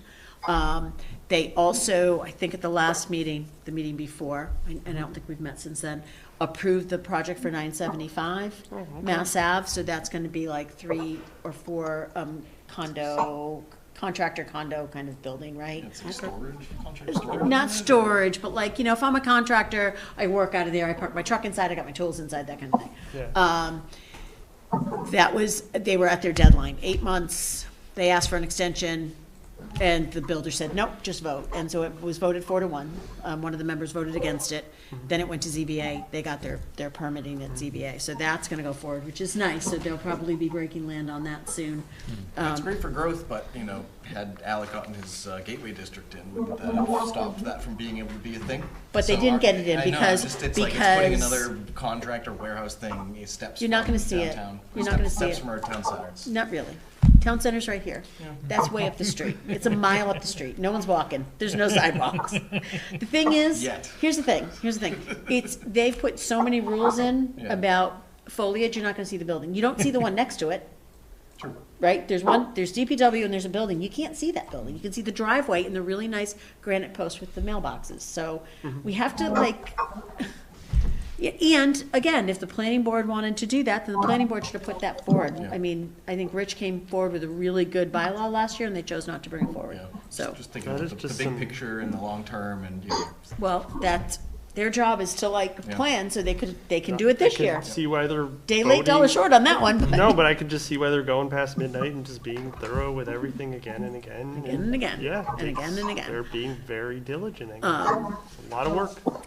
Okay. Kudos to them. So, anyway, they have been talking about, that one of the big conversations that came up was that they wanted to do this kind of 111 quarter, so they can bring it back in May and do it for zoning. I also heard that we are losing a business up on Swanson Road that's going to New Hampshire, not because of anything Boxborough's done, but because the laws in New Hampshire, the tax laws are better. The planning board is also going to be coming forward at some point, relatively soon, I think, with a, I don't know if it's this May, with an article for the master plan, which will be for 2050.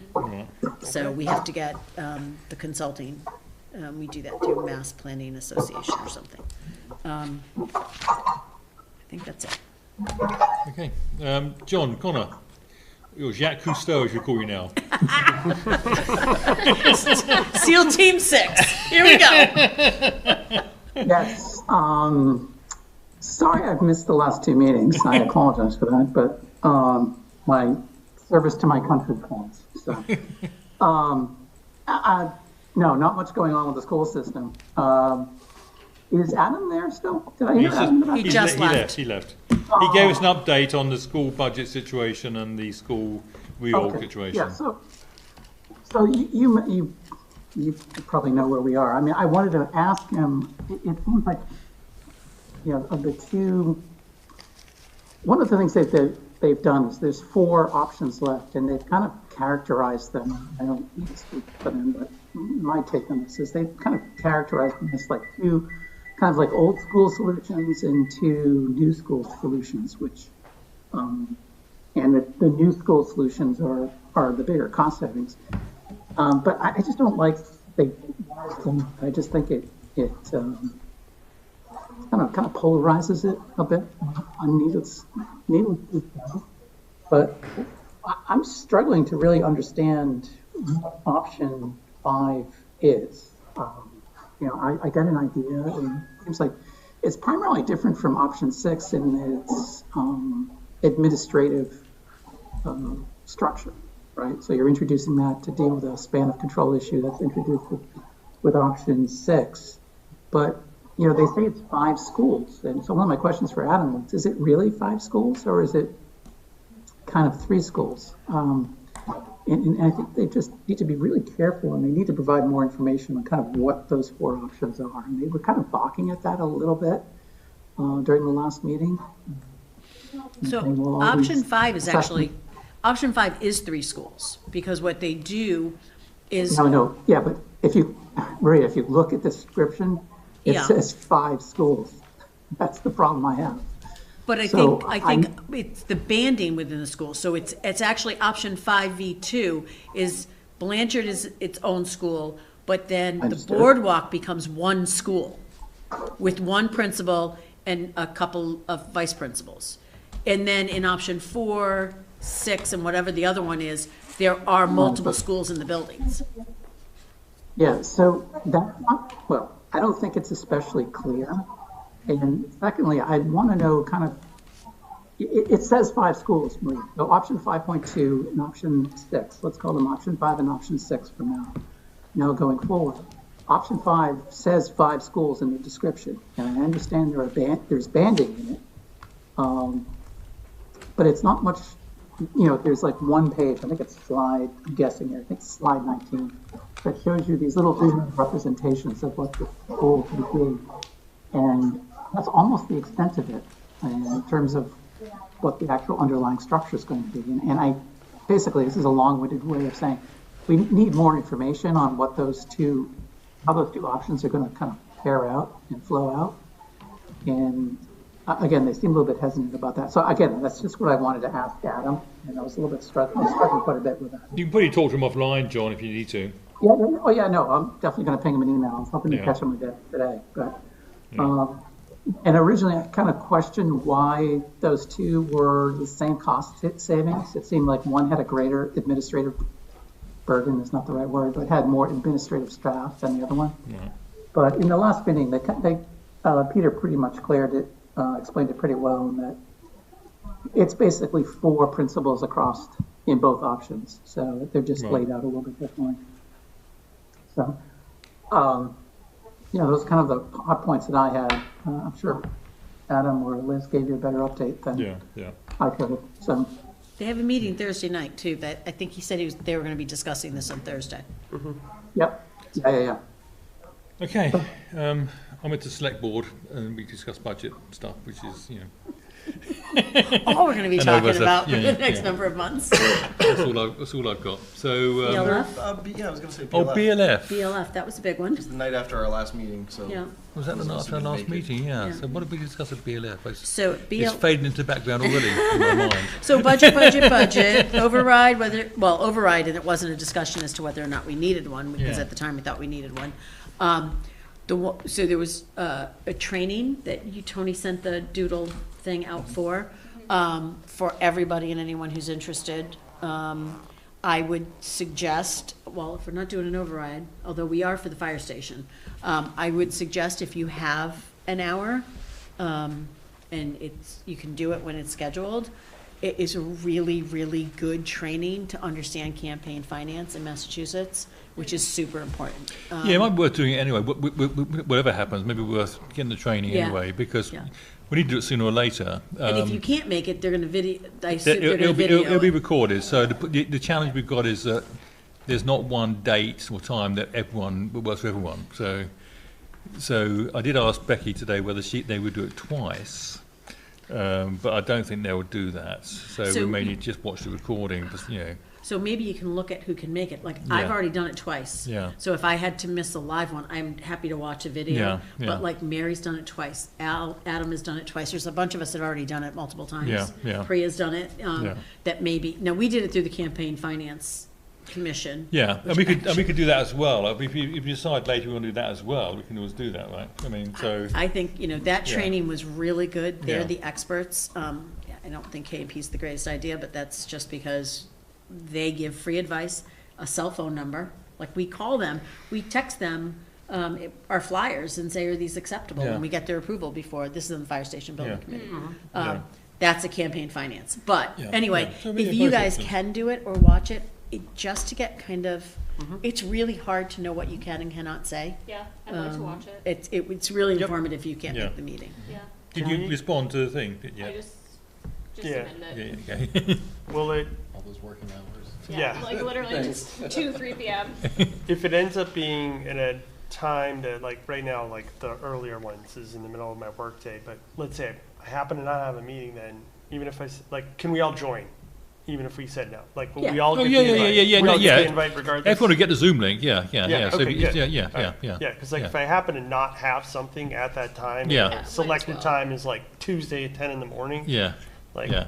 I might be able to join. Yeah, no. Joe from technical sales on that for the. that Yeah, I was hour. gonna say, Might be yeah. under a different Zoom. Yeah. Can you do two Zooms at the same time? I have done that. It's not easy to do. I've had the planning board and like the school committee or the select board. It is not an easy task. And they're like, Maria, you're like, sorry, which one? Exactly.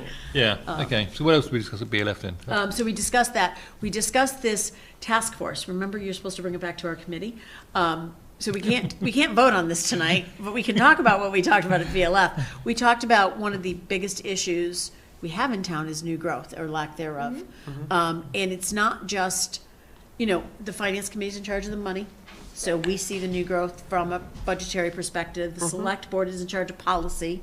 The planning board is in charge of the site plans, right? And what happens there affects us being the other boards. Right. And EDC, which has done a really spectacular job in bringing in small businesses and helping. I mean, they were really instrumental with getting grants to Two Friends Chocolates and Thinking Flower and all of that. They're doing a great job.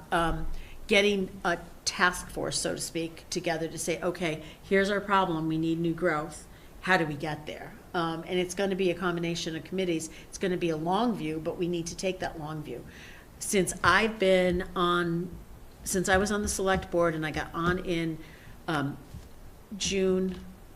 May, June of 17, to now, the commercial tax rate in our town has gone from just over 24% down to 17%.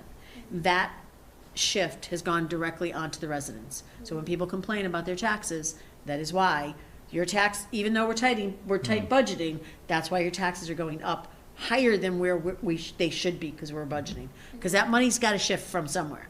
So how do we get that number back in a thoughtful manner, redeveloping what we've already got, not necessarily putting new stuff in, maybe developing some new stuff, and how do we do that going forward as a town? And so I think that was a big part of our conversation, maybe putting a charge together, bringing it back to BLF, or bringing it to the select board.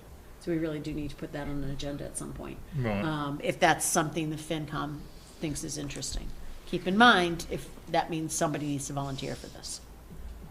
So, when we get there, you know what I mean? Yeah. So, we all thought it was a good idea, because we Yeah. can't do this, the planning board can't do it, just their piece. FinCom, if we don't all do it together, we don't it's have, not really good. everyone's, so, there's a $60,000 grant that I think Alec has for EDC, that they're doing for some is. kind of right? Yeah, But, yeah. but they're doing that in a vacuum. Yeah. And so that's great and good for Alec. Once again, the man can chase down a grant like there's no, that's great. But how do we have to involve every other committee. They can't do that in a vacuum. We can't be budgeting in a vacuum. So that was a big part. It was a big part of our conversation. Yeah. So. Okay. Anything else? I'll take a motion to adjourn. So moved. Second. Okay, we need to do a roll call, I guess, because John's online now. So, roll call to adjourn. John Connor. Second. Here, present. Aye. What is I? Is that too much like scuba air going into you or what? Like, what is that? The oxygen was good for your brain. Narcosis. John Grieven. Grevin, aye. Michelle. Ryan, I. Stelpen, aye. Neil and I. Newton, aye. Meeting officially adjourned at 9:19 p.m.